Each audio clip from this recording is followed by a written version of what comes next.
So he can't take my vote. मैं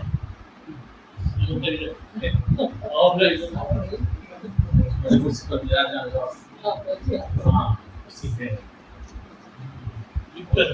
देखते हैं। आज हम नोलान की फिल्म क्रिस्टोफर नोलान की फिल्म इंटरस्टेलर पर बात कर रहे हैं। तारों के बीच में शायद इसका थोड़ा बहुत शाब्दिक अर्थ इस इंटरस्टेलर का ये है। तो अगर हम लिटरेरी सेंस में बात करें कि तारों के बीच में एक जहां बसाएंगे दुनिया बसाएंगे, अगर हम लिटरेरी सेंस में साहित्य से जुड़े लोगों के संदर्भ में या रुचि के अनुरूप बात करें, तो ये बात ऐसी होती है कि भाई दुनिया खत्म होने वाली है। अब एक आबादी को बसाने के लिए क्या किया जाए, और यहाँ पर तापमान भी बढ़ रहा है, क्रॉप्स भी जल रही है। तो लेकिन अब वो इस मिशन में इतना खर्चा लगता है कि ये चोरी छिपे काम किया जा रहा है डॉक्टर ब्रांड के हवाले से, प्रोफेसर ब्रांड के हवाले से। और प्रोफेसर ब्रांड जानते हैं कि एक फेल पायलट है कूपर, और कूपर में इतनी योग्यता है कि वो इस मिशन को वहाँ तक ले जा सकता है जहाँ पर मेरी इच्छा है। और ये जो सापेक्षता का सिद्धांत है कि भाई परे जाकर चीज़ों को देखना, और ग्रेविटी की बात है कि भाई जहाँ पर ग्रेविटी का उच्चतम सिद्धांत हो या ग्रेविटी ठीक ठाक रूप से और हम ऐसी बसावट उस स्थान पर करें, उसकी वजह से स्पेस एक्सप्लोरेशन मिशन की शुरुआत होती है। और स्पेस एक्सप्लोरेशन मिशन में पहले भी कुछ लोग गए हुए हैं, और वो अलग अलग जगह पर कहाँ पर हैं ये हमको पता नहीं है। तो ये जैसे जैसे यहाँ पर प्रोफेसर ब्रांड की बेटी है, वो है, और कूपर है, ये लोग यहाँ से निकलते हैं अपने यान में, और उनकी यात्रा होती है। और उत्तरोत्तर जो डॉक्टर मैन है, एडवर्ड है, मिलर है, वो लोग जो पहले खोज में निकले थे एक अलग ग्रह बसावट के लिए कि भाई अर्थ को दूसरी जगह लोगों को बसाया जाए, और यहाँ का जीवन तो खतरे में नज़र आ रहा है हमको। तो इसी की जो ऊहापोह है पूरे निर्देशक ने इस फिल्म में बताई है। तो एक जगह जो मुझे थोड़ा बहुत समझ में आया कि प्रोफेसर ब्रांड की जब मृत्यु होने वाली होती है, तब वो मर्फी जो कूपर की बेटी है, मर्फी लॉ का भी उल्लेख, मर्फ नाम उसका मर्फी है, मर्फ उसको प्यार से कहते हैं, दोनों तरह से आप कह सकते हैं। तो वो ये जो रिएक्शन है, ये सब इसके पीछे ऊहापोह इसकी क्यों मची है, तो वो वहाँ पर कहते हैं कि उसको कि ये जो माया जाल है, वो चक्र इसलिए रचाया गया है कि मौत का डर नहीं है, समय का डर है।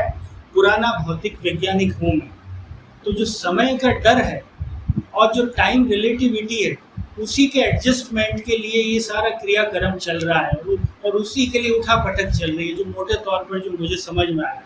और उसके साथ जैसे जैसे वो 20 साल टाइम गैप होता है, वो ऊपर यान में यात्रा कर रहे हैं, और वो ब्लैक होल के नज़दीक पहुंचने वाले हैं। फिर वो एक दूसरे स्थान पे चले जाते हैं जहाँ पर पानी है, उनको कई सारी पता चलता है कि 20 वर्ष बीत गए। और 20 वर्ष बीतने के बाद हम जैसे जैसे देखते हैं कि जो पावर ऑफ लव है, जो वो दूसरी थीम एक्सप्लोर करता है डायरेक्टर के, कोई पावर ऑफ लव कई बार सापेक्षता का सिद्धांत है, टाइम एंड स्पेस का सिद्धांत है, या अन्य सारी जो भी खोज है या भौतिक विज्ञान ने जो भी आविष्कार किए हैं, जो लव है उन सब से कोर ऊपर चला जाता है। जो लव की जो मानवीय संवेदनाएं हैं, ये लव है। और इसमें निर्देशक ने कूपर और उनकी डॉटर मर्फ का जो एक इक्वेशन है, लव है, सबसे ज़्यादा एक्सप्लोर करने की कोशिश की है, क्योंकि उनके बीच में जो संबंध थे बचपन से लेकर, फादर ने जिस तरह से उसको देखा कि वो घर में सबसे समझदार है और उसकी राह एकदम अलहदा या जुदा हो सकती है अन्य लोगों से, तो वो जैसे जैसे उन सब लोगों से दूर जा रहा है, तो वो वहाँ लोनलीनेस बताई है कि उनके पास दुनिया के सारे सिद्धांत हैं, सारी सुविधाएं हैं, लेकिन जो उनका लोनलीनेस है वो बढ़ता जा रहा है। और लोनलीनेस में उनके अंदर एक तरह का एक गिल्ट भी है, तो उस गिल्ट को भी चित्रित किया है निर्देशक ने। तो एक वो दूसरे ग्रह में बसावट की यात्रा और एक प्रेम का अधूरापन और गिल्ट के बारे में, जो खालीपन है उसके बारे में ये फिल्म थोड़ा थोड़ा हम लोगों को बात कहती है कि भाई तारों के पास में उस जहाँ को बसाएंगे और उस जहाँ की बसावट में क्या मनुष्य रह जाएगा या कुछ और हो जाएगा, और कुछ और होकर क्या प्राप्त कर लेगा। इसका जो संक्षेप में सरमाया या सार मुझे जो मोटे अर्थों में समझ में आया वो यही। अब आप बताइए। मैं जैसे आपने कहा वैसे या नहीं, आप अपने स्टाइल अपनी सोच मैं समझता हूँ सर। आप वहाँ शुरू करो, आप मतलब आपको क्या लगता है? ठीक है, आप एब्जॉर्ब हो, उसके बाद जो आपको ठीक लगे। और बात तो उसी लाइन पे होगी। जैसे नोलन को यूजुअली क्या है कि अभी रिसेंट उसकी 3-4 फिल्में की वजह से एक साइंस सेंट्रिक सिनेमा मेकर समझा जाता है। हालांकि उन्होंने दूसरी थीम्स भी अच्छी एक्सप्लोर कर रखी हैं, जो उन्हें ज़्यादा देखते हैं उन्हें फिर तय में पता होता है। तो ये जो फिल्म है ऑफ कोर्स साइंस सेंट्रिक है, इसका जो टाइटल है वो भी साइंस सेंट्रिक है, इसकी जो पूरी कहानी है वो भी साइंस सेंट्रिक है, तो उसका जो कोर है वो साइंस है।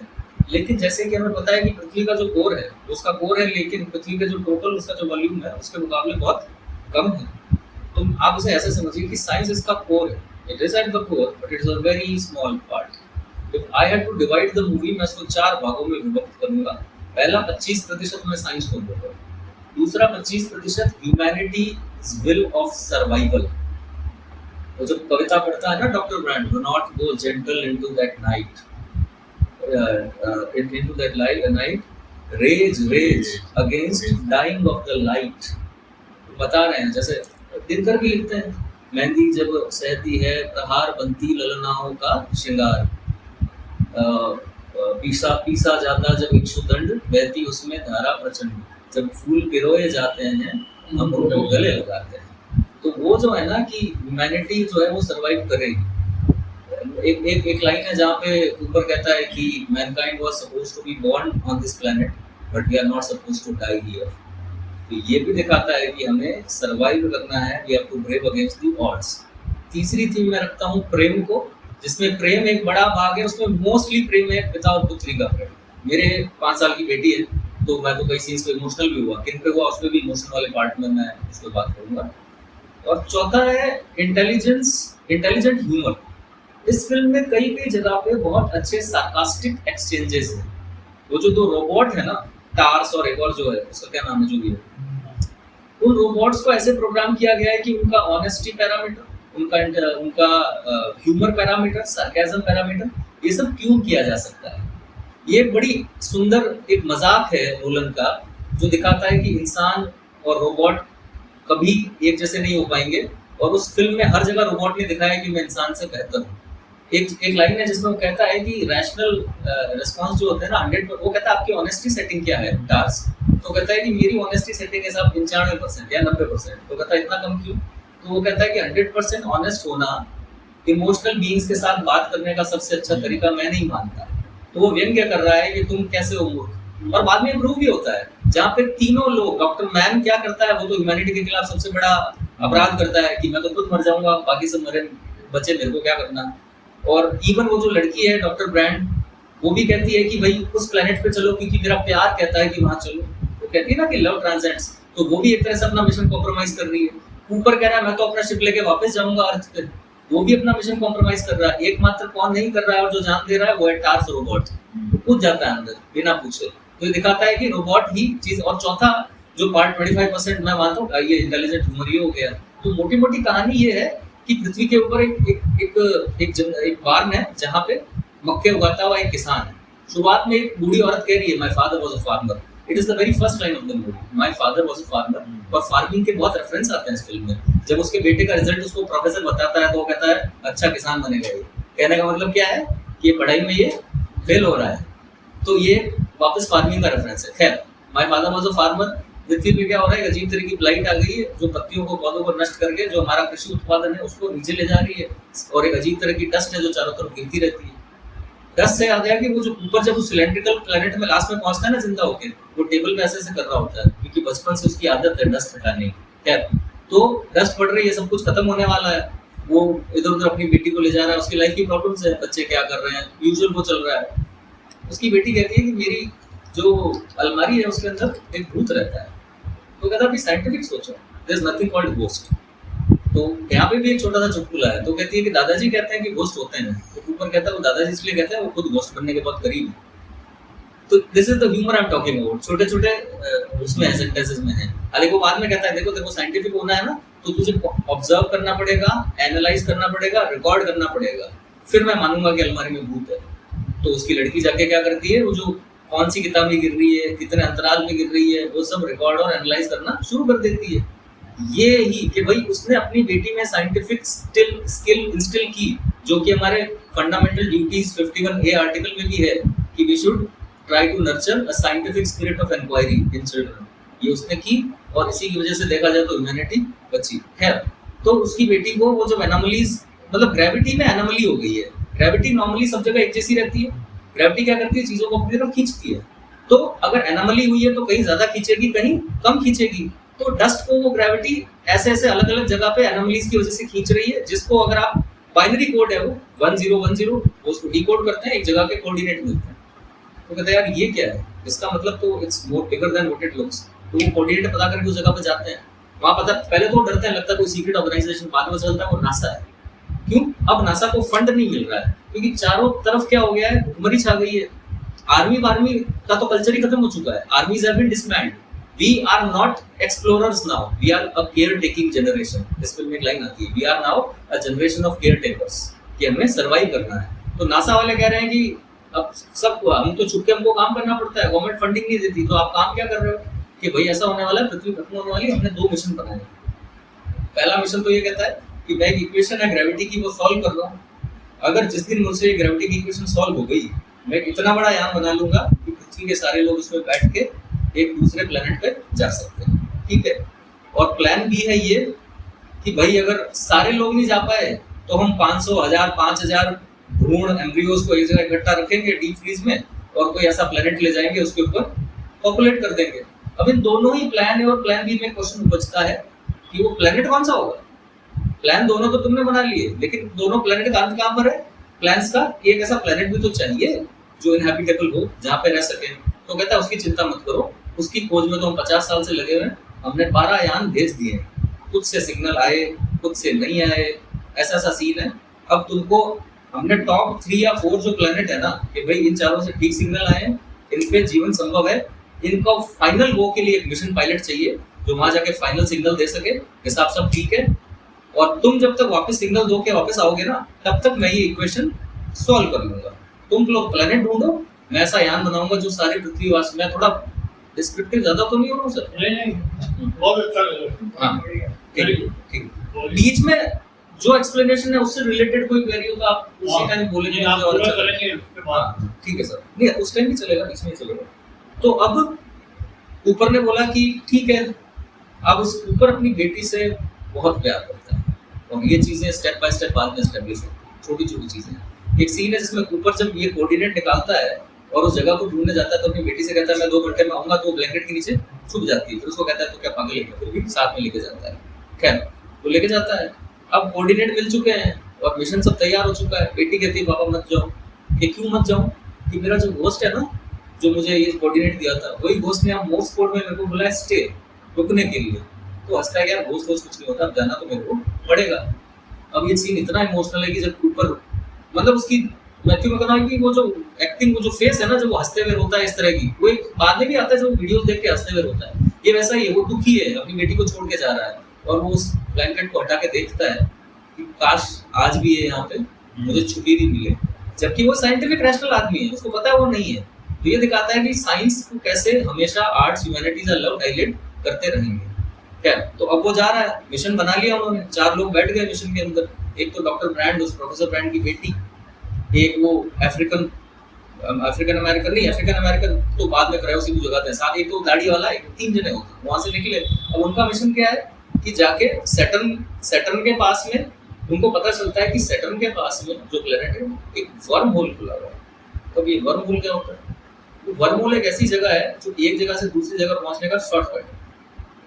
वो पेपर मोड़ के उसमें एक्सप्लेन करता है, आपने देखा होगा, मोटा मोटा समझ में आ गया होगा कि जो स्पेस जो है ना, उसको भी फिजिकली मैनिपुलेट करने वाली ऐसी जगह है, जैसे आयामी द्वार टाइप नहीं होते थे कॉमिक्स वगैरह में, या कभी कभी किसी उसमें होते हैं। मैं ऐसे कौन सी डॉक्टर क्या है, मतलब स्पेस जो है वो ऐसे फोल्ड होता है और यहाँ से एक गैलेक्सी से दूसरे गैलेक्सी में एक वॉर्म होल के थ्रू हम शॉर्टकट रास्ता है। ये वैसा है सर, जैसे अमेरिका से रशिया ऐसे तो इतना दूर है, लेकिन अलास्का से कितना पास है, ऐसा एक कुछ कॉन्सेप्ट है कि वो स्पेस अगर मिल जाए तो ऐसी कितनी चीजें पास है। खैर, तो और वर्महोल जो होता है उन्होंने कहा है कि ये नेचुरल घटना नहीं है, ये इंड्यूस की जाती है तभी होती है, उसमें ऐसा दिखाया गया है। तो इसका मतलब आप जाके उसको देखो वर्महोल के, क्योंकि जो निकटतम इससे प्लैनेट है ना वो इस सोलर सिस्टम में तो है ही नहीं, 1000 साल लग जाएंगे वहां जाने में, लेकिन ये वर्महोल है ना, ये आपको सीधा दूसरी गैलेक्सी में पहुंचाता है और इसी के अंदर जाके उन्होंने अपने सिग्नल भेजे, तो आपको सैटर्न के पास जाके इस वर्महोल को एक्सप्लोर करना है। वो वर्महोल में घुस गए, बीच में छोटी मोटी घटनाएं होती है लेकिन वो इतनी वो नहीं है, जरूरी नहीं है समझ के लिए। वर्महोल में घुस के वो दूसरी गैलेक्सी में पहुंच गए। अब यहाँ पे 3 प्लैनेट्स का पता चला है कि भाई प्लैनेट फलाना फलाना फलाना, अब देखो इसमें से चूज करो किस पे जाएंगे। तो यहाँ पे वो डॉक्टर ब्रांड कहती है कि यार मैं जो प्लैनेट कह रही हूँ ना, मिलर्स प्लैनेट, वाटर प्लैनेट का नाम मिलर प्लैनेट होता है, बोला इस पे चलो। तो कहता है कि इस पे क्यों चले भाई, एक का डेटा अच्छा है, डेटा सब इक्वल तो है। तब वो कहती है कि देखो इसलिए चलो क्योंकि मेरा प्यार ऐसा कहता है। तो कहता प्यार और साइंस का थोड़ी आपस में कनेक्शन ऐसा चलता है कि नहीं। तो वो एक बड़ी अच्छी लाइन कहती है जो थीम है स्टोरी फिल्म की, कि love is something what transcends beyond space and time. वो सारे नियमों, और ये लाइन बड़ी सही है सर। आज रोमियो और जूलियट ना तो हमारे टाइम में हुए ना हमारी स्पेस के पास में है, लेकिन हम उनको जानते हैं। इसका मतलब love transcends space and time, ठीक है। तो ये वो कहते हैं चलो ठीक है, तो चलो कर लेते हैं। वो उस प्लैनेट पे जाते हैं, पहले प्लैनेट पे जाने की प्लानिंग बनाते हैं और वहाँ पे उतरते हैं। वहाँ पे पता चलता है कि वहाँ तो कुछ है ही नहीं, वहाँ तो सिर्फ और सिर्फ पानी, यहाँ तो जीवन की कोई प्रोबेबिलिटी हो ही नहीं सकती। अब एक पॉइंट मैंने आपको ये नहीं बताया कि उन्होंने कहा कि आप उस वो जो प्लैनेट है ना मिलर का, वो एक ब्लैक होल के बहुत पास है, और आप अगर ब्लैक होल के पास में उसकी जद में चले जाओगे, उसका जो ग्रेविटेशनल उसका जो फील्ड है, तो उसकी ग्रेविटी ब्लैक होल की बहुत तेज होती है, इतनी कि वो लाइट्स को भी अब्सॉर्ब कर लेती है, इतनी कि वो जो टाइम की जो फंक्शनिंग है ना उसको भी ढीला कर देती है, डायलेट कर देती है। तो हो सकता है कि वहाँ 1 घंटे रहो और वहाँ का टाइम डायलेशन जो मॉनिटर्ड होता है कि वहाँ 1 घंटे का मतलब है पृथ्वी के 7 साल। तो टाइम इज अ रिसोर्स। वो कहता है कि फ्यूल इज अ रिसोर्स, वो कहता है फ्यूल, तो भाई फ्यूल तो रिसोर्स है ही, टाइम भी एक बहुत बड़ा रिसोर्स है। वहाँ 1 घंटे आप एक्स्ट्रा रहते हैं तो 7 साल चले जाते हैं, तो इन एंड आउट करना होगा। तो वो हिसाब लगाते हैं कि साहब इतना टाइम लगेगा, तो अफ्रीकन अमेरिकन को तो अपने मेन शिप में छोड़ देते हैं, तीनों जाते हैं वहाँ पे कि चलो हम अब इस प्लेनेट पे देखते हैं। वहाँ पहुँचते पता चलता है कि वहाँ तो सब टूटा हुआ है। तो क्या फिर इतने सालों तक सिग्नल कैसे मिल रहे थे? इतने सालों तक सिग्नल ऐसे मिल रहे थे कि वो जो पहले जो साइंटिस्ट उसमें कूदा था ना, वो जब कूदा ना तो उसकी इस प्लेनेट पे तो कुछ ही घंटे हुए हैं, और हो सकता है उसकी डेथ को तो कुछ ही मिनट हुए हैं, लेकिन क्योंकि ये टाइम यहाँ पे डायलेट होता है तो हमको सिग्नल सालों तक मिलते रहे। और यहाँ पे बहुत ही अमेजिंग डिटेल है, जब वो लोग एंटर कर रहे होते हैं ना उस प्लेनेट में, साइड में एक फ्रेम में एक क्रैश दिखाते हैं, ये वही क्रैश है जो रियल टाइम में उसमें वहाँ पे घंटों भर कुछ पहले ही हुआ है क्रैश। तो ये अमेजिंग डिटेल है। तो फंस गए, तो यहाँ से निकलते तो पता चलता है कि दूर जो पहाड़ समझ रहे थे ना जिन चीजों को, वो पहाड़ नहीं है, वो 500 मीटर 1000 मीटर ऊंची पानी की वेव्स हैं।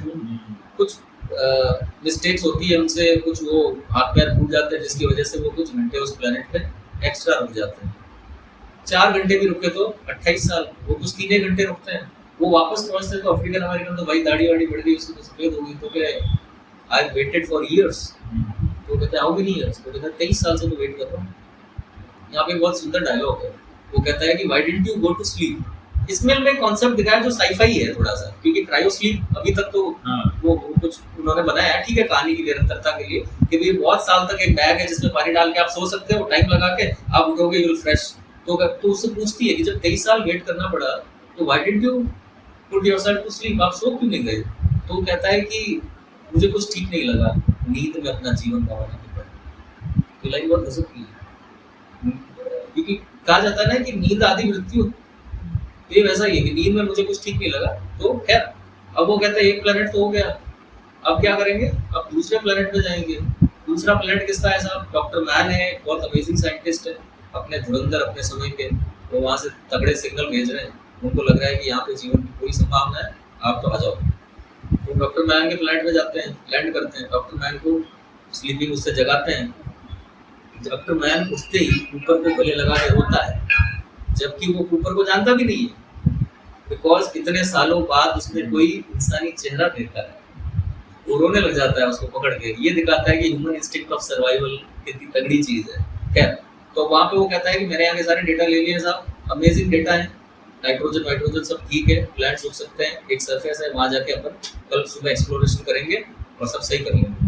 तो सुबह के ऊपर वो कहता है चलो मेरे साथ अपन एक्सप्लोरेशन करते हैं, बाकी सब उनके वो जो तब्बू है डॉक्टर मैन का उस प्लैनेट पे वहाँ पे है, वहाँ ले जाके वो ऊपर को मारने की कोशिश करता है।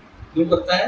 क्योंकि वो कहता है कि देखो ऐसा है, मुझे तुम कायर कहो या कहीं कुछ भी कहो, इंसान को सबसे ज्यादा पुश जो करता है ह्यूमैनिटी को वो है द स्पिरिट ऑफ सर्वाइवल, और मुझे तो सर्वाइवल का नशा है। और एक और लाइन देता है, वो माफी मांगता है उससे, I am sorry but you are not tested like I was, क्योंकि उसका दिमाग वहाँ पे खराब हो जाता है। उसका मिशन क्या है कि इनका जो बड़ा वाला यान है ना, वो चक्रिया, वो जो मेन शिप है जिससे वो छोटे छोटे शिप लेके आए हैं, Endurance। उसको उड़ा लूंगा एंड्योरेंस को, और यहाँ से भागूंगा और अपना मिशन मस्त पूरा करूंगा। अब वैसे भी हर साईफाई फिल्म में या कॉमिक्स में एक दिमागी साइंटिस्ट, वो जो शैतान साइंटिस्ट होता है उसी को विलन बनाया गया, तो इसमें भी ये हुआ है। शक्तिमान में होता था द ग्रेट शैतान साइंटिस्ट फ्रॉम और उसी तर्ज पे। खैर, तो ये हो गया। अब उसको उसे मारने की कोशिश की, और वो दोनों वो अपने कांच से उसका कांच फोड़ने की कोशिश करता है कि भाई इसका कांच फूट जाएगा नहीं मर जाएगा। तो कहता है doctor Mann there is a 50-50 chance you could kill either one of us, तो 50-50 प्रोबेबिलिटी है कि तू खुद का कांच भी फोड़ सकता है। तो डॉक्टर मैन से क्या कहता है, that's the best chances I have had in years, ये तो अभी तक के मेरे बेस्ट सर्वाइवल चांस है भाई। इससे पहले तो मैं जीरो पे लेके बैठा था, मैं सो रहा था तुमसे मानवता से इतने दूर, तो आई टेक द रिस्क। ये उस ह्यूमर की बात है जो मैं कह रहा हूँ, हालांकि ये थोड़ा सा सब्जेक्टिव है। खैर, तो अब वो उसको तोड़ के उसको मरता छोड़ के और वापस आ रहा होता है, वो कैसे ही करके अब ह्यूमन विल ऑफ सर्वाइवल, वो जाते जाते ह्यूमन विल ऑफ सर्वाइवल में एक निबंध स्पीच दे जाता है उसको ऊपर को, ये सर्वाइवल ने सबको ड्राइव किया है, मुझे किया है, तुझे किया है, मैं सब बचाऊंगा। ऊपर सर्वाइवल वाला नशा ऊपर हो जाता है, वो कैसे करके खुद को बचा लेता है और मीडिया संदेश भेज देता है कि भाई मेरे को इसने मार दिया है, मेरे को आगे बचा लो। उसको बचा लेती है, लेकिन तब तक छोटा वाला यान लेके डॉक्टर मैन मेन यान की तरफ रवाना हो गया है। वो कह रहा है कि उस यान से जुड़ने के लिए जो डॉकिंग प्रोसीजर है वो कहता है मत करना, तुमको करना नहीं आता manually because you are not a trained pilot, आप नुकसान कर लोगे। लेकिन डॉक्टर मैन तो कहता है मैं तो ह्यूमैनिटी को बचाऊंगा। यहाँ पे एक छोटा डिटेल है, उसका नाम डॉक्टर मैन क्यों रखा है, क्योंकि man is the greatest enemy of Mankind. यही किया आयरनी हाँ, यही आयरनी दिखाई। खैर, तो वो जाके वो डॉकिंग की कोशिश करता है, लेकिन उससे तो होता नहीं, और वो धमाका, वो लास्ट में वो नील आर्मस्ट्रांग की तरह एक बहुत बड़ा ऐसे भाषण दे रहा होता है, बड़ा हम करके उड़ जाता है। ये भी एक फनी सीक्वेंस है। तो अब वो डॉकिंग करते, वो तो अनियंत्रित हो गया यान जो घूम रहा है, अब इनको डॉकिंग करनी है, वो घूम रहा है, ये जाके कैसे डॉक करेंगे। यहाँ पे ऊपर एक अमेजिंग दिमाग लगाता है कि जितने आरपीएम पे ये घूम रहा है, अगर हम उसी सापेक्ष आरपीएम पे घूमे तो हम एक दूसरे के लिए तो क्या हो जाएंगे, स्टिल हो जाएंगे, तो हम आसानी से डॉक कर लेंगे। तो कर लेते हैं, अमेजिंग तरीके से बच जाते हैं। और अब तीसरा कहता है यार इतना तो फ्यूल है नहीं, अब क्या करते हैं, तीसरे प्लेनेट की तरफ चलने की कोशिश करते हैं। तो कहते हैं यार तीसरा प्लेनेट तो बहुत दूर है, इतना हमारे पास फ्यूल है नहीं। तो कहता हम ऐसा करेंगे, हमें जो ब्लैक होल है ना इसके पास जाके अपना इंजन ऑफ कर देंगे, ब्लैक होल हमें तेजी से अपनी तरफ खींचेगा, जैसे ही फुल अपनी तरफ खींच के हमें स्पीड में दे देगा ना, तो हम गाड़ी मोड़ लेंगे, एक गुलेल की तरह, स्लिंग शॉट की तरह वो हमको मदद कर देगा। इतना फ्यूल तो है नहीं, वो खींच के धक्का देगा, लेकिन वो उसके अंदर की जगह गाड़ी मोड़ लेंगे तो हम आगे की तरफ चले जाएंगे। ठीक है, सिंपल। वो ब्लैक होल के पास जाते हैं, उस टाइम पे एक अमेजिंग चीज होती है कि बीच में 2-3 बार रेफरेंस आता है कि भाई कुछ आगे जाने के लिए कुछ पीछे छोड़ना पड़ेगा, न्यूटन्स थर्ड लॉ। तो वो एंड टाइम पे वो क्या करता है, ब्लैक होल के जैसे ही पास में जा रहे होते हैं ना, वो ऊपर खुद को डिटैच कर लेता है कि मैं तो मर जाऊंगा, मेरे साथ टास्क भी मर जाएगा, लेकिन मरते मरते हम क्या करेंगे। पहले तो वो झूठ बोलता है कि सिर्फ टास्क को भेजेंगे हम, वो हमसे इन्फॉर्मेशन दे देगा और हम ले लेंगे ब्लैक होल की इन्फॉर्मेशन, हमारे काम आएगी। लेकिन एंड टाइम पे वो खुद को भी, ये थोड़ा हॉलीवुड बॉलीवुड वाला मसालेदार नहीं लगा कि हाँ खुद को सर, लेकिन यहाँ पे जितनी सर्वाइवल इंपॉर्टेंट है नोलन की थीम, उतनी सैक्रिफाइस भी इंपॉर्टेंट है, उसको भी अलग अलग जगह पे एक्सप्लोर किया है। तो वो ऊपर जाके ब्लैक होल के अंदर गिर जाता है, और वो जो लेडी है वो तीसरे प्लेनेट के लिए सेफ रवाना हो जाती है। अब ऊपर जब ब्लैक होल में गिरा तो क्या हुआ, पहले तो उसको पट कुछ दिखता नहीं है, थोड़े टाइम बाद में वो अजीब सी जगह पे पहुंच जाता है जहाँ चारों तरफ किताबें, अलमारियां टाइप की 3D कुछ सेटिंग होती है, मतलब एब्स्ट्रैक्ट मॉडल होता है एक 4 डायमेंशनल जो 3 होता है, तो होता है। तो वहाँ जाके वो सोचता है ये क्या हो रहा है। अब उसकी बुद्धि में धीरे धीरे बातें आती है कि मैं एक ऐसी जगह पे आ गया हूँ। अब आप, ये सबसे इम्पोर्टेंट पार्ट है, हम क्या करते हैं ना, हम 3 डायमेंशन को परसीव कर सकते हैं, लेंथ, ब्रेड्थ और हाइट, है ना साहब। उससे स्पेस बनता है, अगर ये चीज़ है तो इसकी लेंथ, ब्रेड्थ और हाइट दे सकता हूँ, इसकी बियॉन्ड कुछ नहीं दे सकता। बस सुपर मारियो जो है वीडियो गेम, वो 2D में होता है, उसमें आगे जा सकता है या ऊपर कूद सकता है, वो अंदर की तरफ नहीं जा सकता। आप में से किसी ने खेला ही होगा, आपने तो खेला ही होगा सब कुमारी। तो जैसे हम क्या करते हैं, हम 3 डायमेंशन को ही देख सकते हैं, हम टाइम और स्पेस को एज अ डायमेंशन मैनिपुलेट नहीं कर सकते। आज अगर मैं टाइम को एज अ डायमेंशन देख सकता होता ना, तो 0 साल के आप से लेके अभी जो साल के आप है ना, सब मेरे को एक साथ देख सकते होते। शायद भगवान ने इसीलिए हमें टाइम डायमेंशन एक्सप्लोर करने को दिया नहीं तो फिर क्या होता है कि समाज जो है ना, उसका ढांचा टूट के बिखर जाता है, लोग झूठ नहीं बोल पाते। आप मुझसे बोले नहीं मैंने तो ऐसा नहीं किया, मैं तो टाइम डायमेंशन देख रहा हूँ, मैं तो देख सकता हूँ कि किया कि नहीं किया, तो झूठ बोलना संभव नहीं होता। झूठ बोलना संभव तो समाज खत्म हो जाता है। तो भगवान ने टाइम उनको मैनिपुलेट करने के लिए नहीं दिया, पर उस जगह पे टाइम और स्पेस आप मूव कर सकते हो एक जगह से दूसरी जगह पे। और वो जो जगह है वो दिखा रहा है उसे अपनी बेटी का बेडरूम। अब ये उसको बेटी का बेडरूम क्या दिखा रहा है, यहाँ पे साइंस को छोड़ के नोलन ने वो लव वाली थीम फिर से ली है कि वो बेटी से इतना प्यार कर रहा है, थ्रू द इयर्स अपनी बेटी को इतना मिस कर रहा है कि अब उसको क्या दिख रहा है, उसकी बेटी का बेडरूम, जहाँ पे उसकी बेटी का बचपन, वो जितने भी एज की उसकी बेटी है वो उसके सामने दिख रही है। और अब उसकी बेटी उसको दिख रही है, छोटी बच्ची। अब वो सोचता है कि अब मैं इसको कैसे, ऐसे तो धक्का मारता है कि सुन मेरी बात, उसको लगता है मेरी बेटी मेरी बात सुनेगी, लेकिन वो तो एक टाइम में उसको दिख रही है, उसकी बेटी उसको परसीव नहीं कर सकती है, तो धक्का देता है तो चीजें हिलती है। क्यों हिलती है? क्योंकि वो टाइम में अपने जो मोशन है उसको ट्रेवल करवा पा रहा है, क्योंकि वो जो जगह है ना जिससे टेसरेक्ट कहा गया है, वो ऐसी पावर देती है आपको कि आप टाइम को और स्पेस को भी अपने हिसाब से चूज कर सकते हो, टच कर सकते हो। बेटी अब ये वापस शुरू में जाता है। ये पहला दिन है जब बेटी की अलमारी से किताब गिरी, उसने अपने बाप को कहा था कि पापा मेरे अलमारी में तो एक भूत है, किताब गिरी। फिर उसने क्या किया, ग्रेविटी को इधर उधर करके अपनी बेटी को कोऑर्डिनेट्स भेजे ताकि वो लोग वहां पे पहुंचे। ऊपर ने खुद ने ही अब चाहा है कि उस टाइम का जो ऊपर है वो इन कोऑर्डिनेट की सहायता से नासा के हेडक्वार्टर को पहुंचे और सारा काम हो।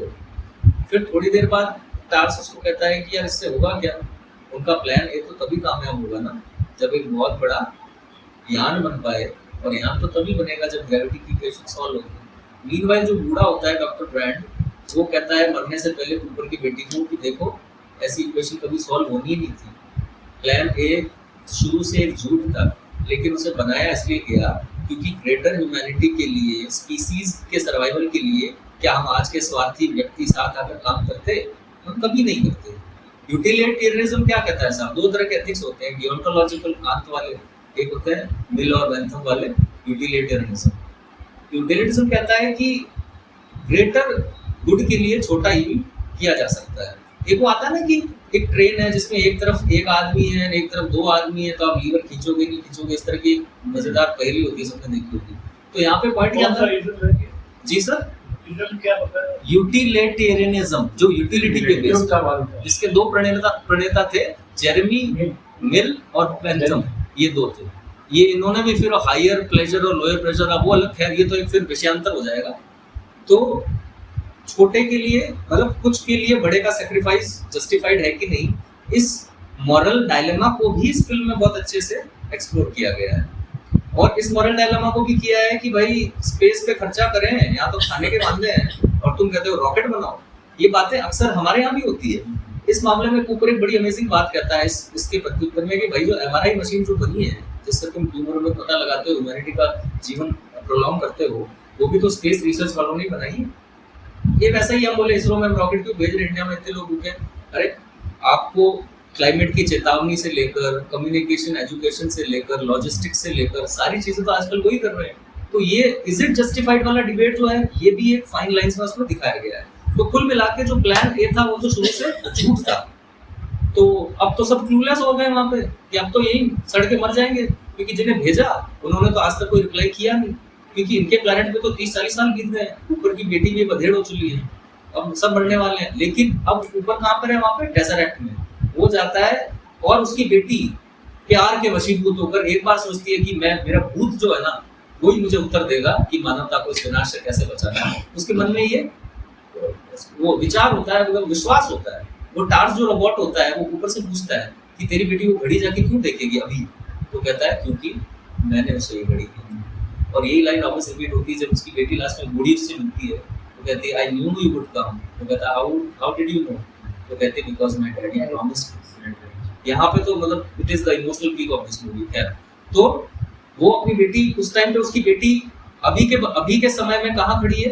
अपनी लाइब्रेरी में पुरानी बचपन वाली जहाँ भूत किताबें गिराता था, और कूपर क्या है 50 साल आगे के टाइम में वहाँ पे टेसरेक्ट में है, और वो क्या कर रहा है उसको वो कोऑर्डिनेट मोर्स कोड घड़ी का जो सेकंड का मूवमेंट है, वो कहता है अगर हम ग्रेविटी को यहाँ से मैनिपुलेट कर सकते हैं तो हम इस कमरे की ग्रेविटी मैनिपुलेट कर सकते हैं, तो टार्स कहता है बिल्कुल कर सकते हैं। तो क्या उसका एक सेकंड का सुइया पकड़ो, और सैमुअल मोर्स करके एक वैज्ञानिक थे जिन्होंने मोर्स कोड बनाया था। मेरे दादा साहब मिलिट्री में ऑफिसर थे, वो सिग्नल्स कोर में थे, तो उन्होंने मुझे मोर्स कोड सिखाया भी था, कुछ आता भी है खैर। तो मोर्स कोड में उसको डिकोड करता है, और क्योंकि इस इक्वेशन को सॉल्व करने के लिए चाहिए था एक ब्लैक होल के अंदर का डेटा, और वो लेना तो ह्यूमैनिटी के लिए उस टाइम पॉसिबल था नहीं, लेकिन वो ब्लैक होल से होते हुए टेसरेक्ट में आए हैं, तो फटाक से वो सारा डेटा लेके और दे देते हैं उसकी बेटी को रियल भविष्य में। वो जाके पढ़ने उछालती है कि मैंने वो इक्वेशन सॉल्व कर ली है। मजा आ गया, इक्वेशन सॉल्व कर ली है, इसका मतलब वो सबको लेके एक नए प्लेनेट पे। अब जैसे ही अब यहाँ पे फिल्म में क्या हो रहा है, एकदम से कुछ धमाका होता है, कूपर अनकॉन्शियस हो जाता है। बाद में कूपर को एक जगह पे उसकी आंख खुलती है, तो कहते हैं हम स्पेस रेंजर्स हैं, आपके पास कुछ ही मिनट की ऑक्सीजन बची थी, आप पूरी स्पेस में भटक रहे थे, हम आपको पकड़ के लाए। वो बाहर देखता है तो वो प्लेनेट अजीब सा दिखता है उसको, वो एक सिलेंड्रिकल प्लेनेट है, वो स्फेरिकल नहीं है हमारी अर्थ की तरह, वो एक ऐसे है और उसके अंदर लंबा पूरा वो बना हुआ है। वो कहते हैं एंटी स्फेरिकल, हाँ स्फेरिकल का ऑपोजिट। हाँ anti spherical to be precise.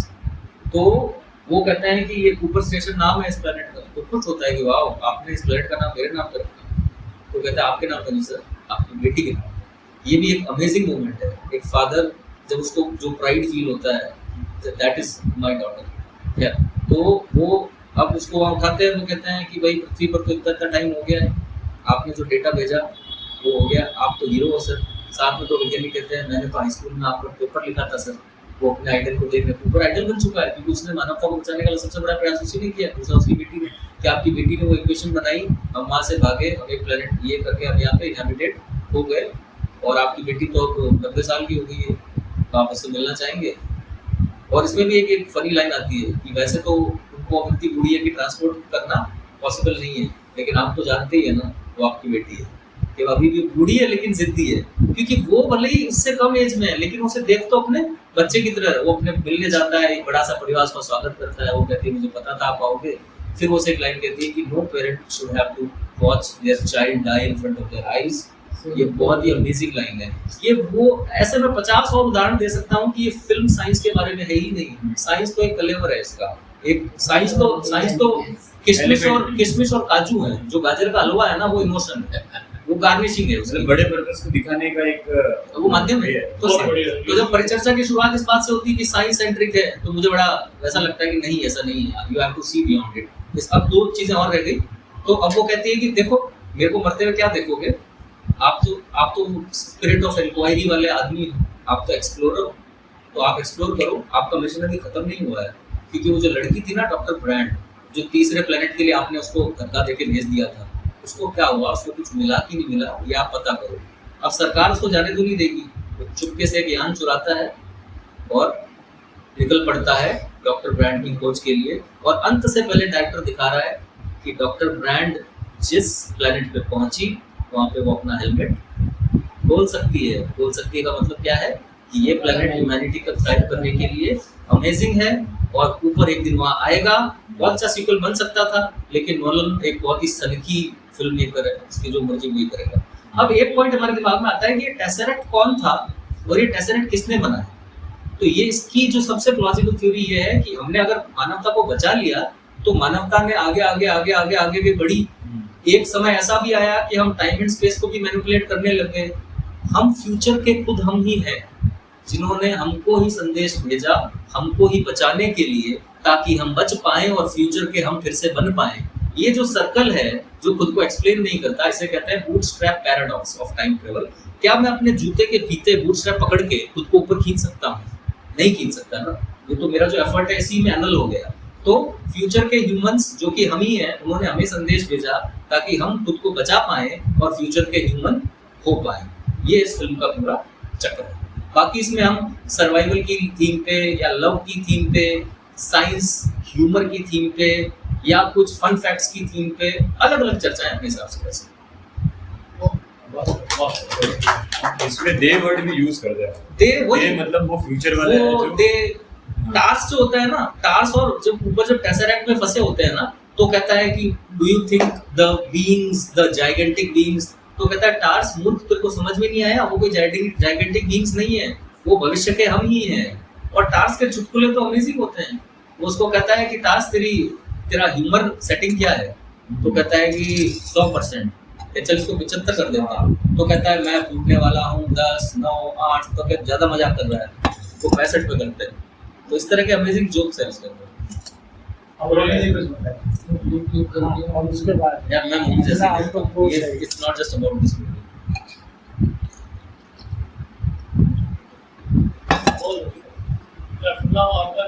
मेरा नाम सर राजेंद्र सिंह चारण नाम है मेरा, और मैं डिपार्टमेंट ऑफ माइंस के लिए काम करता हूँ और बीजेएस कॉलोनी में रहता हूँ जी। मॉन ब्रॉट अप एजुकेटेड हूँ, एमबीए इंजीनियरिंग कॉलेज से ग्रेजुएट हूँ और यही जाता है। कुछ मेरा थोड़ा टॉपिक ऑफ इंटरेस्ट था सर, इसलिए 4 बातें ज़्यादा बोलनी होगी, बाकी तो मैं तो लिख के लाया हूँ। अरे आपसे बड़े मेरे पास नोट्स है, आप बताओ, अब बताओ कितना लिखा है आपने, बताओ। मेरे को याद नहीं रहती चीजें, तो मैं थोड़ा सा आर्टिकुलेट करके हाँ, ये सर, ये मैंने कल मूवी देखते देखते हाँ और आगे ये देखिए पूरा, और बाद में 3 बार मैंने सब लिख दिया। ये हाँ पर आपने लाइंस भी कोट करी ना, मुझे याद नहीं रहता है। अरे ऐसी बच्चा, अभी जब माहौल सब बोल लेंगे ना, उसके बाद मैं सिर्फ कोट्स बोलूंगा, बहुत सारे और हैं। बहुत सही। ये नमस्कार सभी को। नोटिंग करने में भी बहुत सीखना है। ये फिल्म इंटरस्टेलर मेरे काफी करीब है।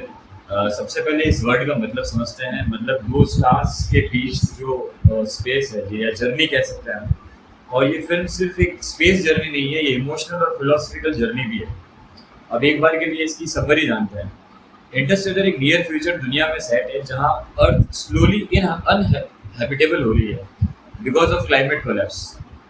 ऊपर एक फॉर्मर नासा पायलट जो अब एक फार्मर है, एक दिन एक ग्रेविटेशनल एनोमली का क्लू फॉलो करते हुए वो एक नासा की सीक्रेट फैसिलिटी पहुंचता है। वहां उसे सरप्राइज मिलता है, उसे एक स्पेस मिशन के लिए बुलाया गया ताकि ह्यूमैनिटी के लिए एक नया प्लेनेट ढूंढ सके। वॉर्म होल के थ्रू दूसरे गैलेक्सी के कुछ हैबिटेबल प्लैनेट्स एक्सप्लोर करते हुए मिशन टीम का सामना करना पड़ता है टाइम डायलेशन, बिट्रेयल और एक्सट्रीम सर्वाइवल डिसीजन का। पर सबसे पावरफुल चीज है कूपर और उसकी डॉटर मर्फ के बीच का बॉन्ड, जो टाइम और स्पेस पर भी टिकता है। एंड तक जाकर कूपर एक 5th डायमेंशन टेज़रेक्ट पर जाता है जहां मर्फ को वो सिग्नल भेजता है। अब बात करें यहाँ पर कुछ इसमें सिंबलिज्म जो यहाँ यूज हुआ है। नोलन क्या है, छोटी छोटी चीज़ों को बहुत मूवी के अंदर एज अ सिंबलिज्म यूज करता है। सबसे पहला मिलर प्लेनेट पर हर टिक चलता है, जो भी टिक चलता है वो एक टाइम फटाफट चल रहा है उसको शो कर रहा है।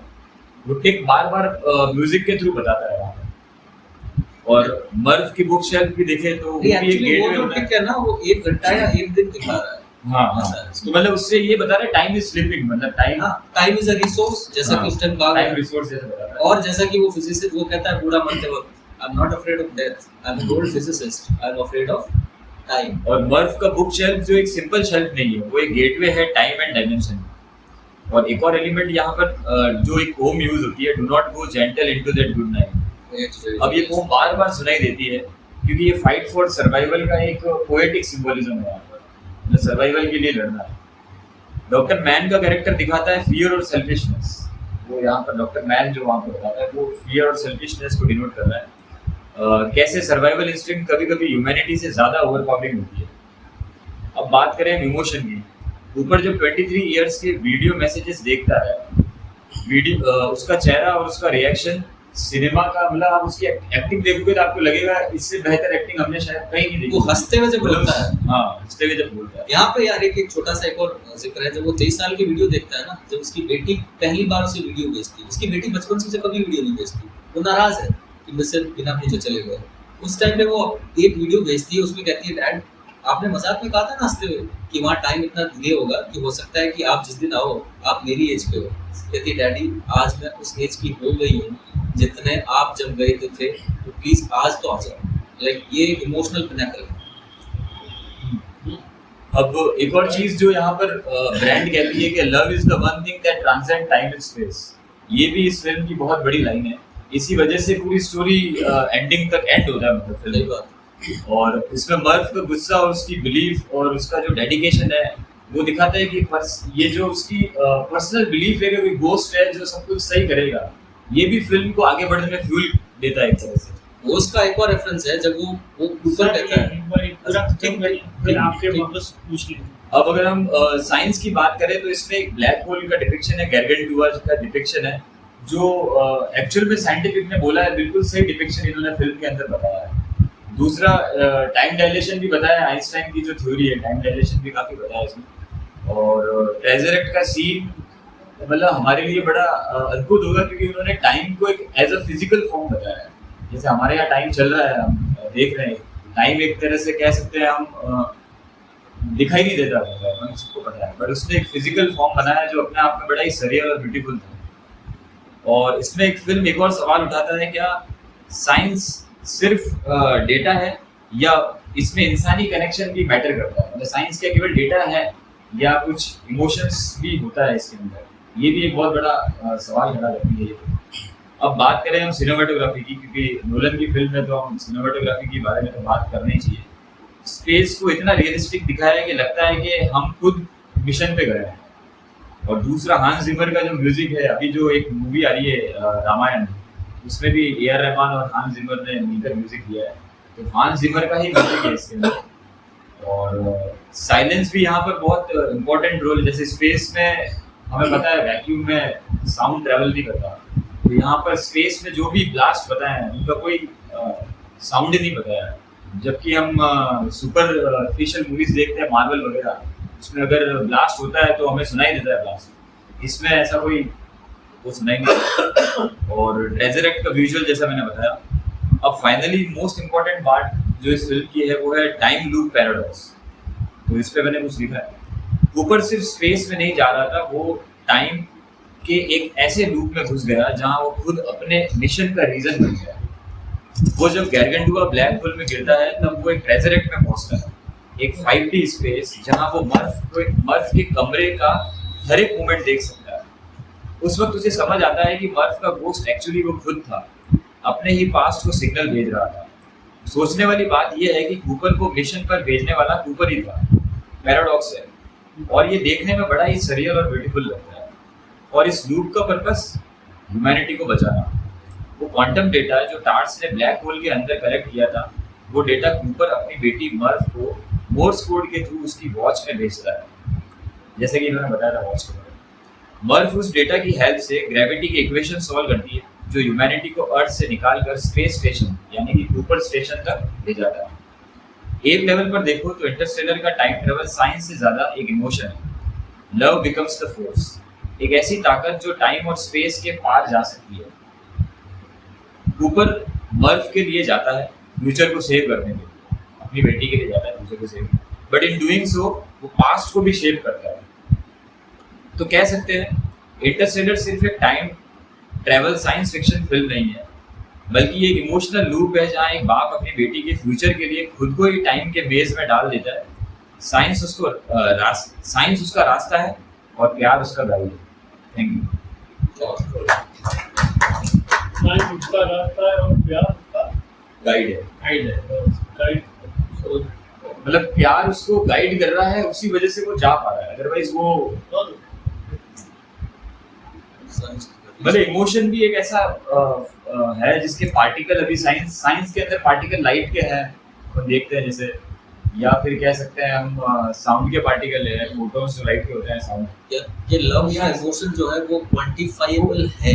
हाँ। इस बारे में भी चर्चा होती है। हाँ। जब वो पहली बार जब वो कहती है डॉक्टर ब्रांड की मैं उस प्लेनेट पे जाना चाहती हूँ, तो वो कहता है कि मेरा प्यार ऐसा कहता है, तो कहता है कि हम साइंटिस्ट है ना, हम तो साइंस के दम पर यहाँ पहुंचे, प्यार के दम पर तो पहुंचे नहीं। तो प्यार तो क्वांटिफाइबल नहीं होता। तो कहती है तो प्यार तो होता है।